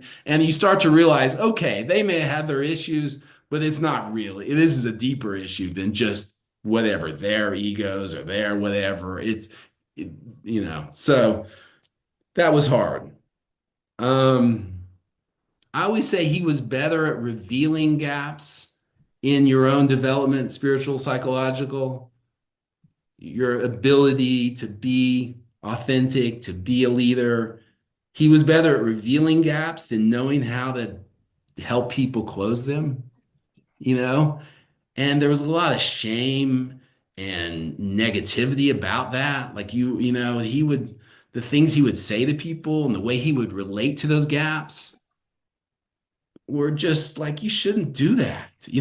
And what became true about him later on is he was unable to close those. He was unable. I mean, you just have to appreciate for a moment, like he was unable to do any of the stuff that he was constantly asking other people to do and shaming people for not doing it. When it came time for him to do any of those things, he totally failed. But he had no sense of that, no understanding that his own development wasn't where he thought it was, right? So his ability to like be unwilling to kind of see his own psychology accurately and then project that on others in a negative way was pretty freaking profound. And that's not good. Sorry, I'm getting it's there's a lot, and I'm not trying to just be harsh, but I think it's like you have to understand some of the gaps. So this brings up a really pertinent curiosity for me, which is a little bit around, let's call it the old guard, not that they're necessarily guarding anything, and the kind of more recent teaching, Manifest Nirvana, Tiruvannamalai, that kind of thing. And the question of whether or how much, you're talking about his development, he continued to develop after you knew him, right? And whether he was a wiser, more human, more humane being for people who have been his students in the last 10 years than people who were students 20 years ago. Yeah. Yeah. I don't think there's any impression on that? question that he changed and he was different. He only had a thing last 5 or 6 years, really, and I don't know. I didn't know him in that time. I'll tell you what, everyone that I trust and that knew him well from those earlier years who went to see him, they'd all say kind of the same thing. Yeah, they'd say Andrew's softer. He's not, you have to understand, like, his confidence and his intensity in that earlier community was all like predicated on this incredible sense of his own position. And when that position got broken, it changed him completely. And I knew when that happened, he would never be the same again in good and bad ways, right? And he wasn't. He was a different kind of teacher. I'm sure, he never tried to do those things again. He never pushed people in that way, I don't think, as far as I know. So yeah, I think he was completely different in those later years. Now, people who would go to see him, they'd always say, Andrew's different. He's very different. He's softer. He's very different. And then they'd always add but inevitably he did something or said something, or they were like, but he's kind of also the same in some ways, and not necessarily a good way. It's like they'd always say that too. Like, he said this thing that was just like, oh my God. So yes, I think the answer is absolutely, but with some caveats. Yeah, the problem of disentangling someone who purports or demonstrates or allows themselves to be thought of as a conduit and a transmitter and a teacher from a human being, it's not easy. It's a Yeah. very messy thing. Bruce and I have talked about No. like the interesting state shifts and energies involved in our admittedly infrequent exchanges with Andrew. And one of the things that stood out to me was he uses a lot of the vocal styles and gestural cadences of someone who's creating trance induction, because I've studied and seen people do this a lot. But then it's not immediately obvious what that means, right? You could think, well, this is a man doing these things to make you feel like you're in these states. But then things that flow through a person might naturally take advantage of that gestural vocabulary in order to allow itself to flow through into another person. And those are only two ends of a spectrum with all kinds of different options in between them. Yeah, And right. so I'm curious for both of you, maybe starting with Bruce, how or if you think it's possible to sort of tease apart a function from a man, whether we should, whether we shouldn't, and how we think about Andrew as teacher, Andrew as transmitter, and Andrew as a guy. That was on my mind too in approaching this conversation because I remember in one of our conversations with him, I felt he wanted to make a pretty clean distinction between that was me as the teacher and that was me as man, and that he was seeing more clearly. He talked about there being in his harshness with people. Sometimes he felt like he was operating from a very clear, integrous, authentic place and Yeah. hitting the weak spot, right? Other times it was ambivalent and he wasn't quite sure if it was entirely clarity speaking through him or some entanglement. And then sometimes he felt he was speaking from his neurosis. And Yeah. he felt that those were those three layers that were there. Yeah. Um, and that, but it is so deeply entangled, right? And for myself, when I did hear wanting to bracket out a little bit, that's me in the perfect teacher role, and that's me in. I don't know that that ever really shows up in us that way, right? Yeah. No. Yeah, And I, and to be clear, it's probably good for the audience. Like that reflection was all later. That none of that reflection happened in the moment, yeah. And the way here's how I think. I know this is also going to come across strong, and but I think again, look, I love Andrew.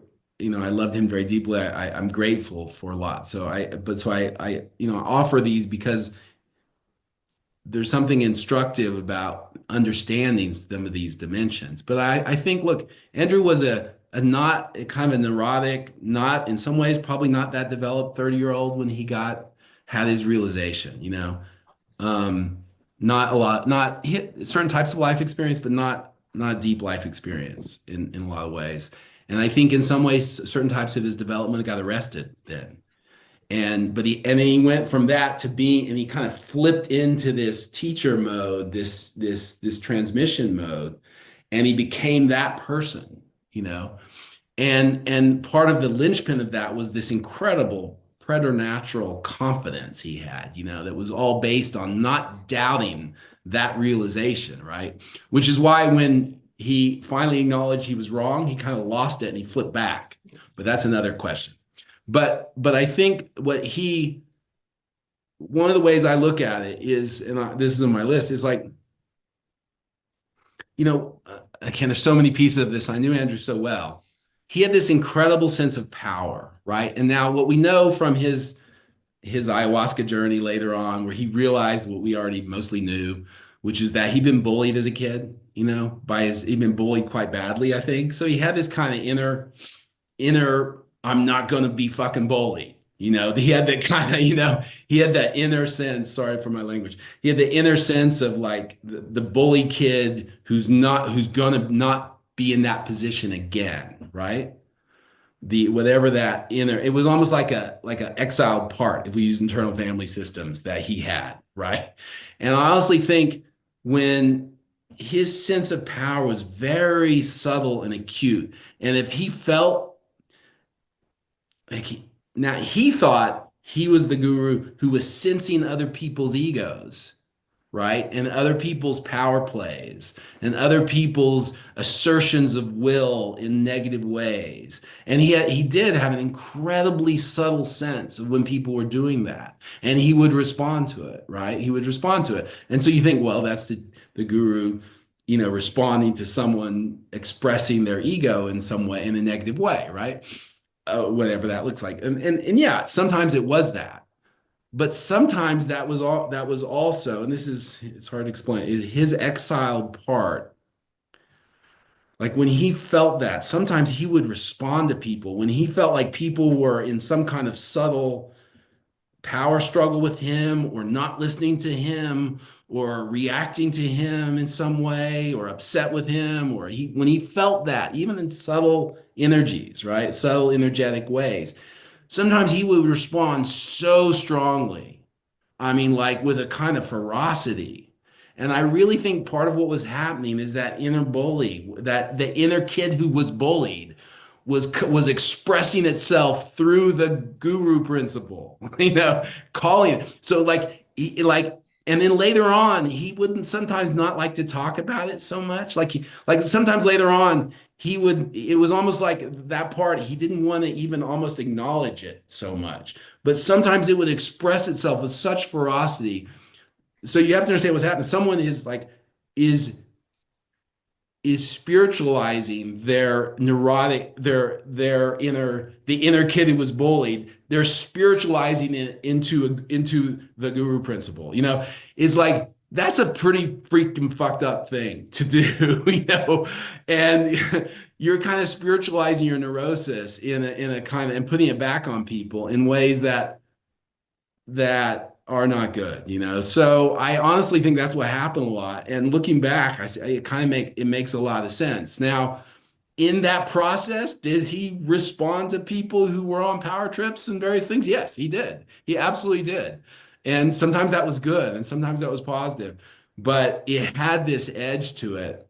And Andrew, like sometimes it would be very frustrating because sometimes I remember in the later days, we would sometimes like we would remember some of the very intense things he did, and we would almost like joke about him, like we would like we would have a kind of black humor. We're like, you remember when that happened? Did you remember when that happened? And we would do that among each other sometimes, it's just like, oh my God, fucking crazy stuff, freaking crazy.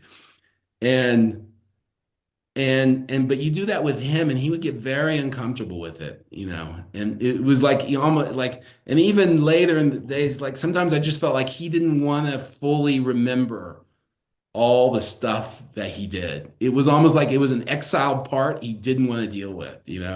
And so anyway, that's a picture of that. There's something coming up for me that's really hard to put into words, and I want to be really delicate around it because there's a lot of layers to it, including even how neurosis I've experienced can become actually a path, right? Um, but one of the delicate parts around it is I got this, I think, because of my own time with Krishnamurti and also seeing some of the dynamics around him.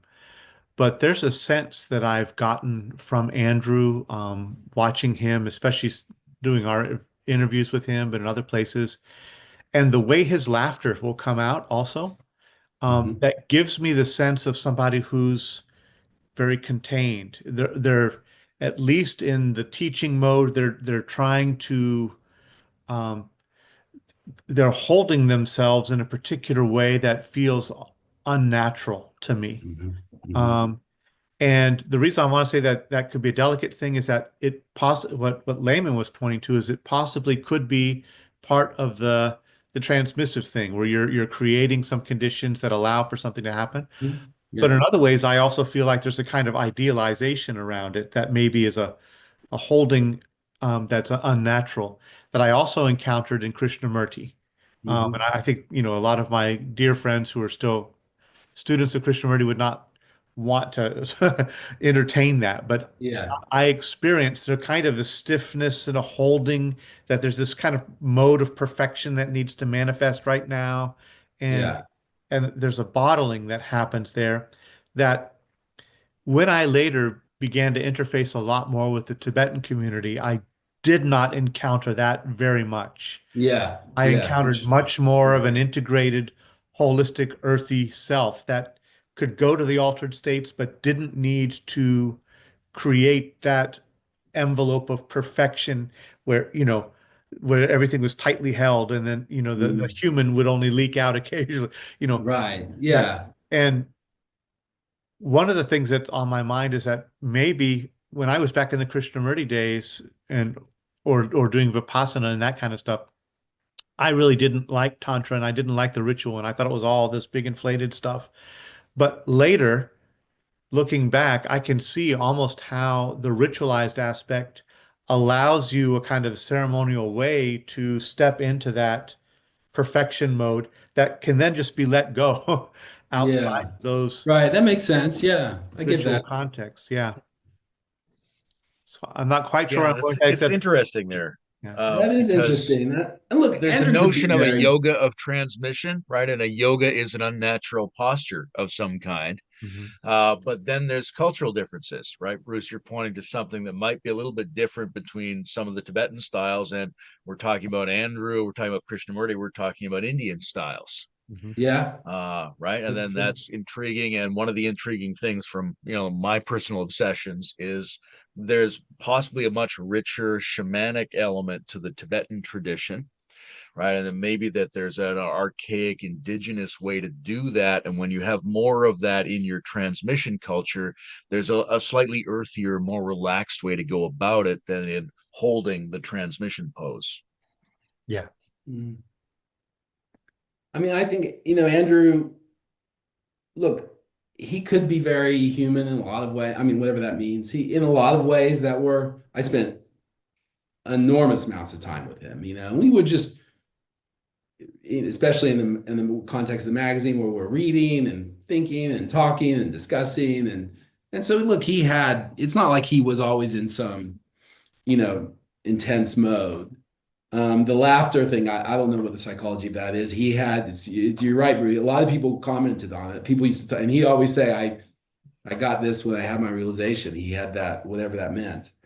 But I will say, I do think that there was very strong ideas about what enlightenment, whatever that is, what is enlightenment, meant for the human being. That even though was super curious about it all, that's what was the whole Inquirer of the magazine came out of his curiosity, really.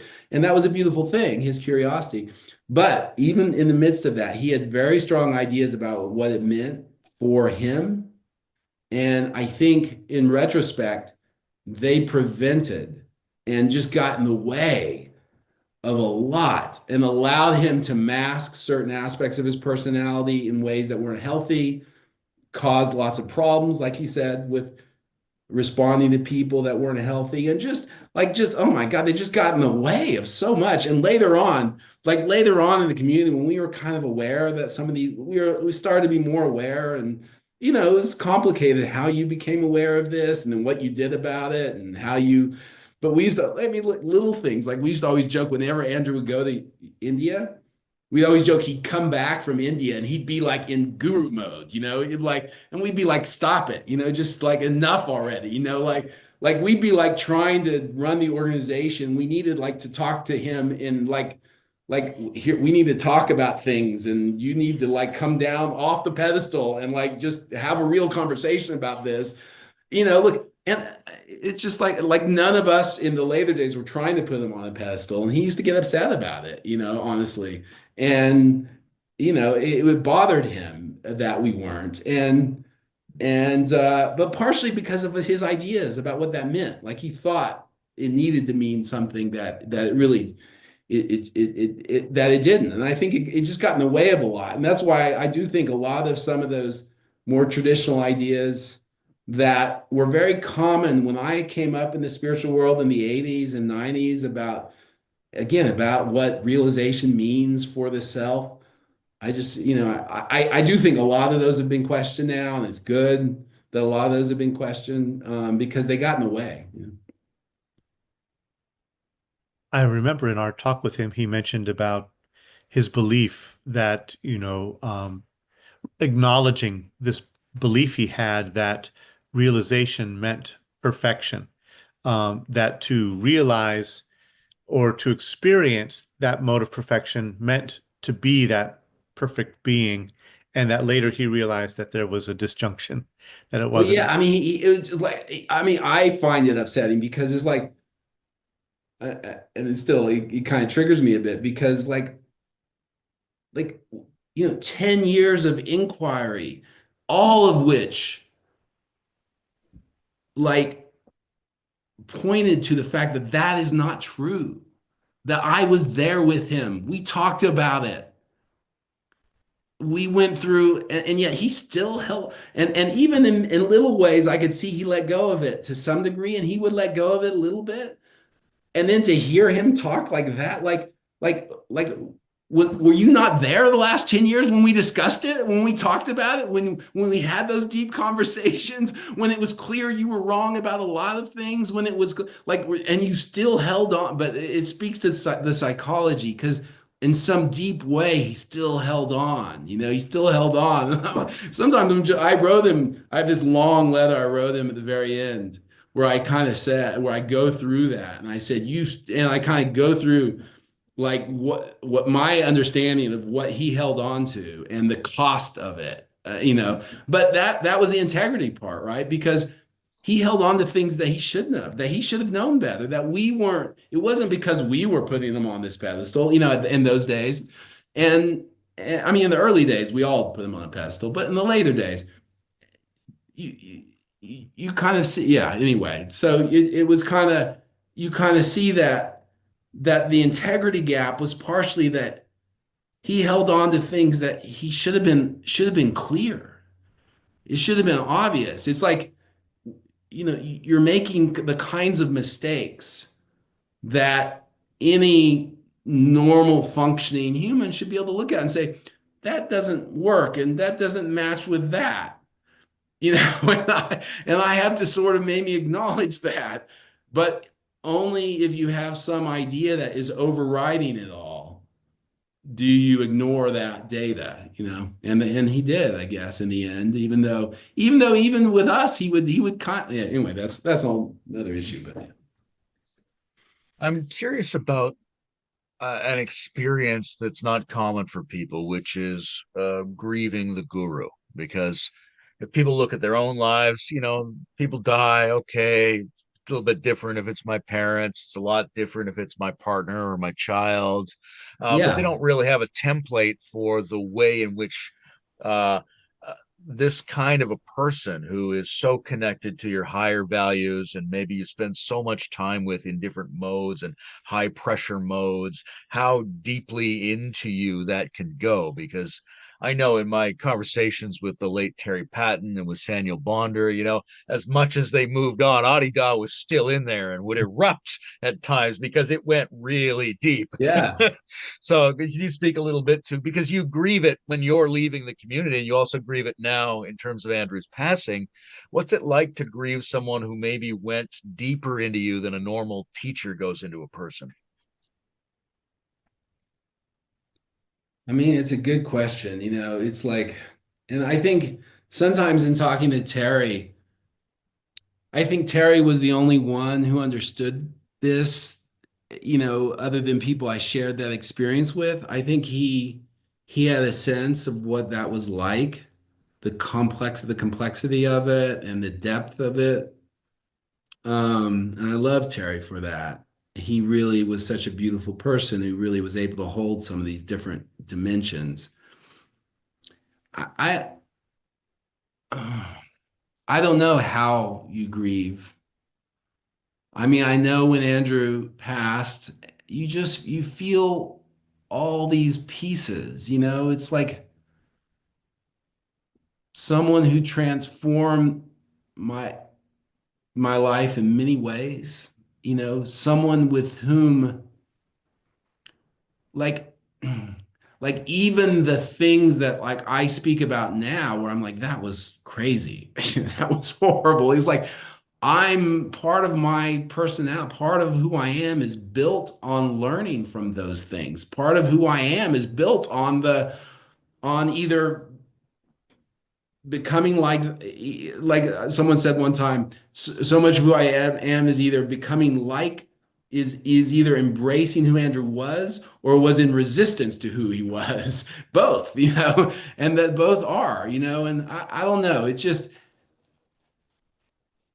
I find it hard because sometimes I can get in modes where I'm so appreciative and grateful for some of the depths we went to and some of the inquiry we made and some of the experiences I had and the people I shared it with and some of the beautiful moments with him, just beautiful moments you remember, just these pristine, not just spiritual experiences, even though there were some of those, but some of these pristine human moments with him that were just meant so much to both of us, I think, and more.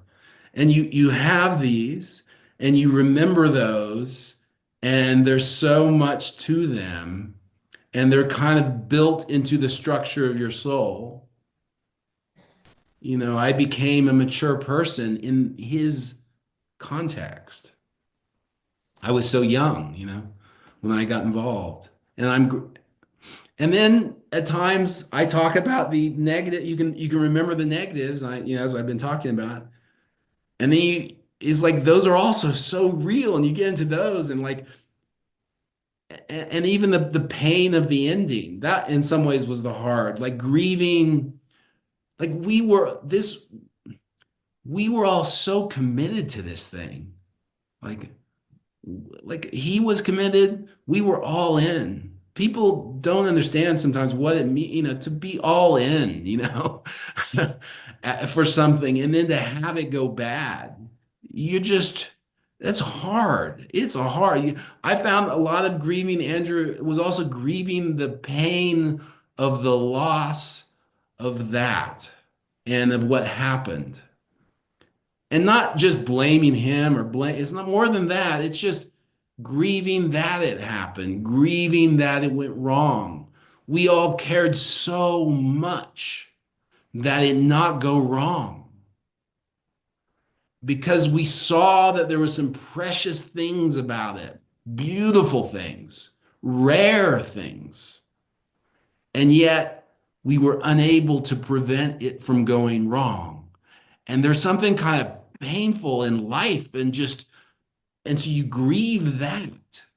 And in grieving him, it's almost like impossible to disentangle those two. It's almost like they wrap up together in the grief for the whole thing. But part of that grief is the beauty. So it's all of it. And of course it's years ago and we moved on. But part of the grief is the beauty, but part of the grief is the pain, of that. And so it's all of it. And yeah. Bruce, how are you for time? And also, do you have any inquiries you'd like us to collectively pursue?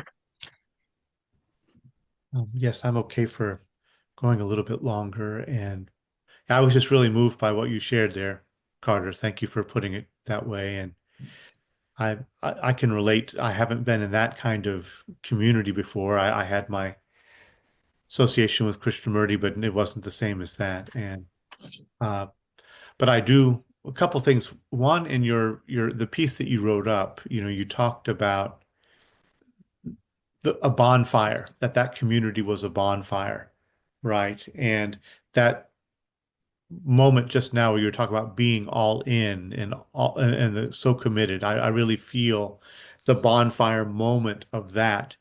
And there's a kind of a grace around that, and maybe there's a kind of naivety around that, but there's also that naivety creates this kind of impenetrable bubble in which so much seems possible, and in fact, maybe even is possible in that container. I'm thinking back about, in my own Christian devotional days when I was a mystical Christian and passionate and leaping out of bed, with Right. on fire for mystical Christ and all of that kind of thing. And so much actually seemed to happen in a field of grace, and things fit together and insights happened and unfoldings were possible in that state. And it was inevitable that it was going to be broken, right?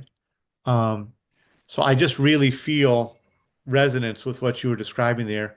And I guess one thing that's alive for me is, you know, what of that bonfire, if anything, lives in you still? Do you find it in yourself, or do you see it still kindling anywhere out in the broader community that that strikes you as something worth still tending and cultivating?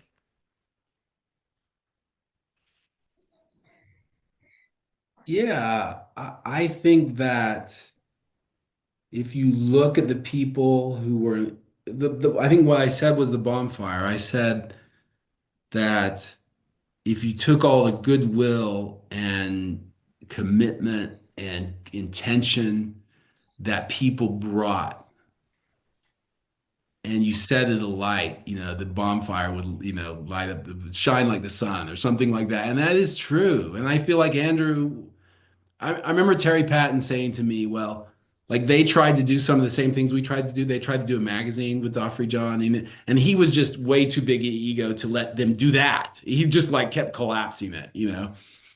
And I know what that's like. I know what that's like. But Andrew, Andrew let us do some things. And I'll say I haven't gone through all my negatives. I'm not going to go through them. I know there are negatives that people are going to say he didn't say that and he didn't say that. And believe me, I get it. There are other things that went wrong. But he allowed us to do some things. We did the magazine. We did some beautiful things. But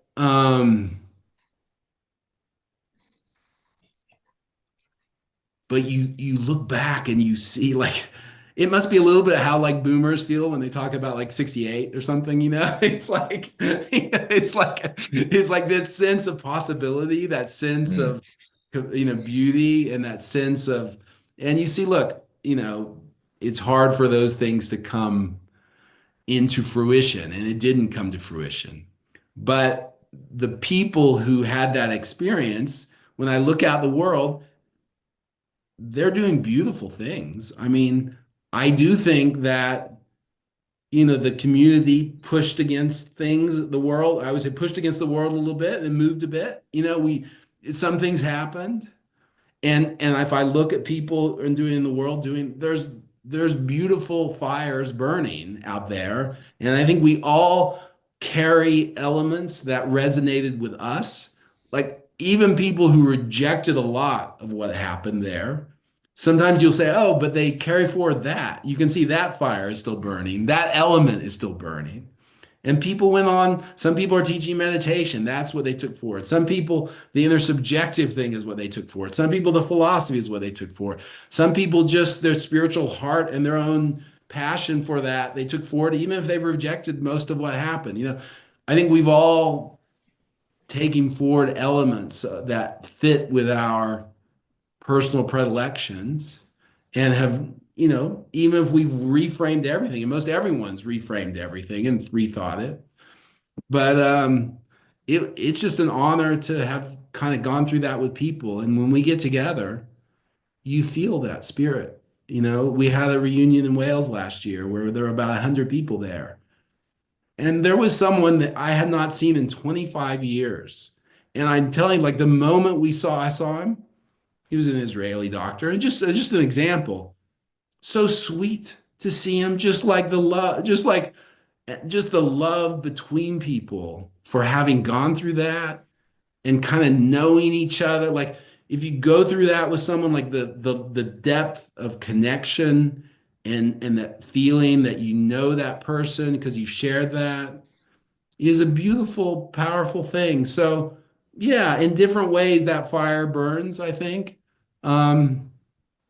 Yeah, so it's yeah. So you kind of want to honor that, even if a lot of that fire burned without just burned. It just you think, oh man, the things you could have done with that.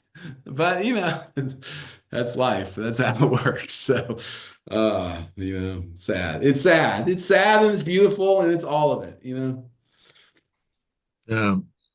fire is such an interesting metaphor because you can take it in these different directions. One is like this transmission of the ongoing flame, and is this a somehow a function of transmission to be fractured and pass into the world in multiple different fragmentary directions? There's this sacred bonfire element as well. I'm thinking of the burning funeral ghats on the sides of the Ganges and this kind of thing. And is there, we have the opportunity to ask ourselves the question of whether in all of the beautiful tragic elements it was a success or a failure.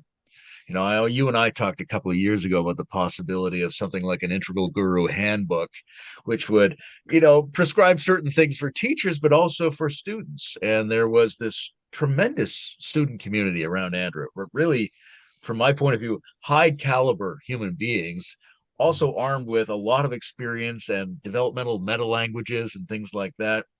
And you wonder, is there something else that could have been done right on the community side, on his side, around that disruption? Is there anything that would have made a difference, or is there some sense in which it was inevitable and perfect that the pinata has to get smashed so the candy goes out everywhere? Uh,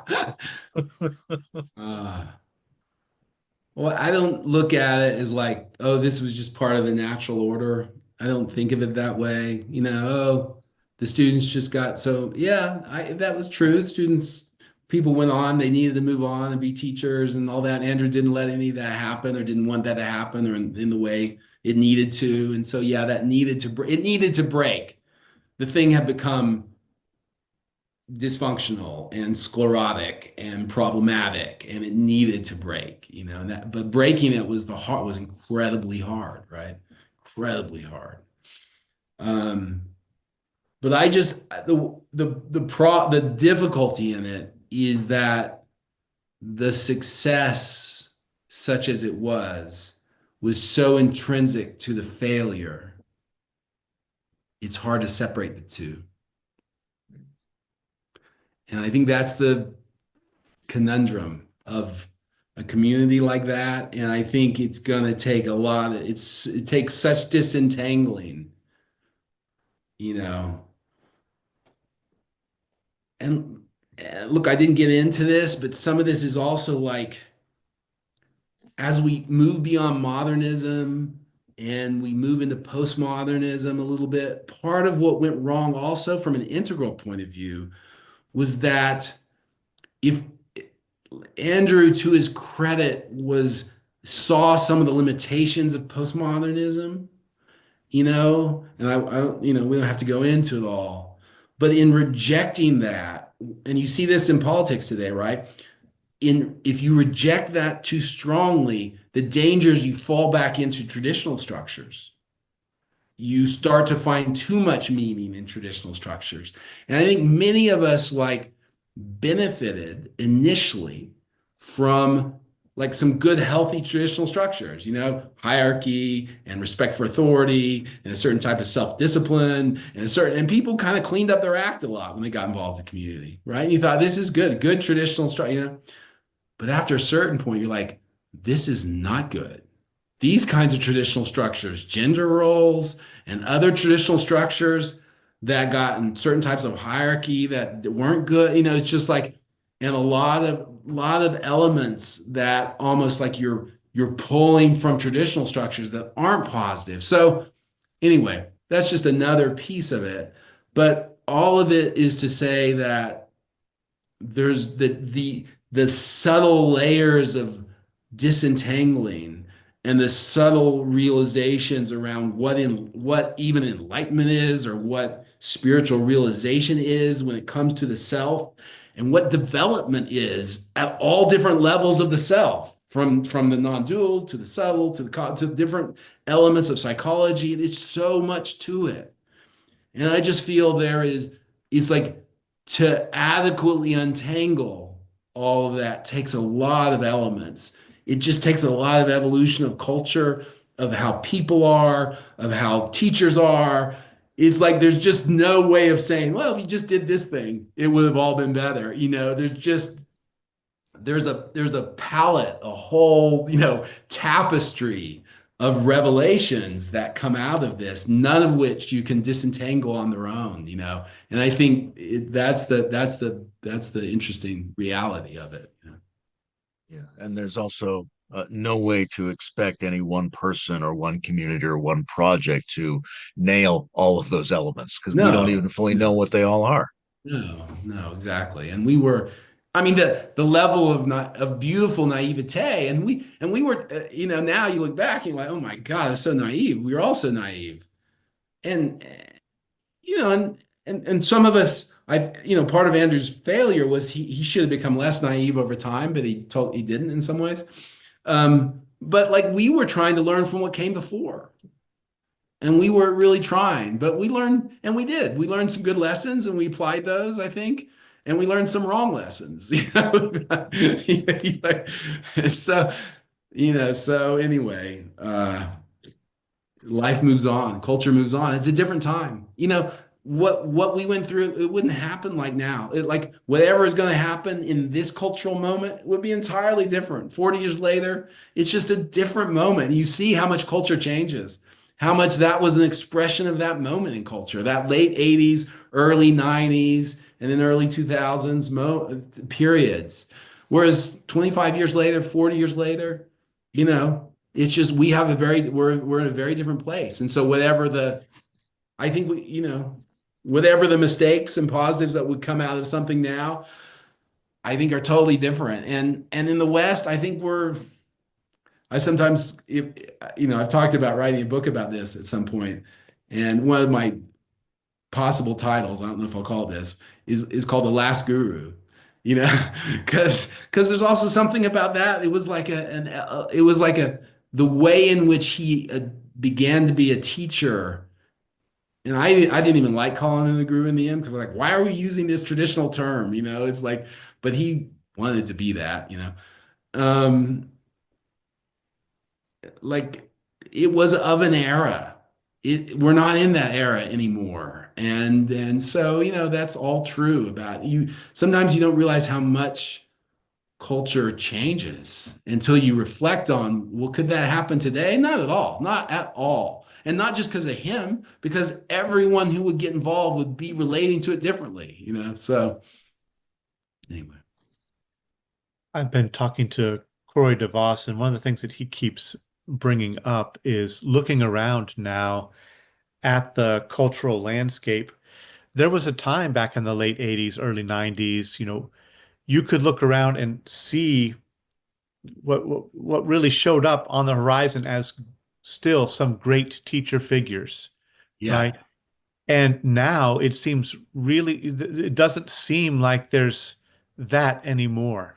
No.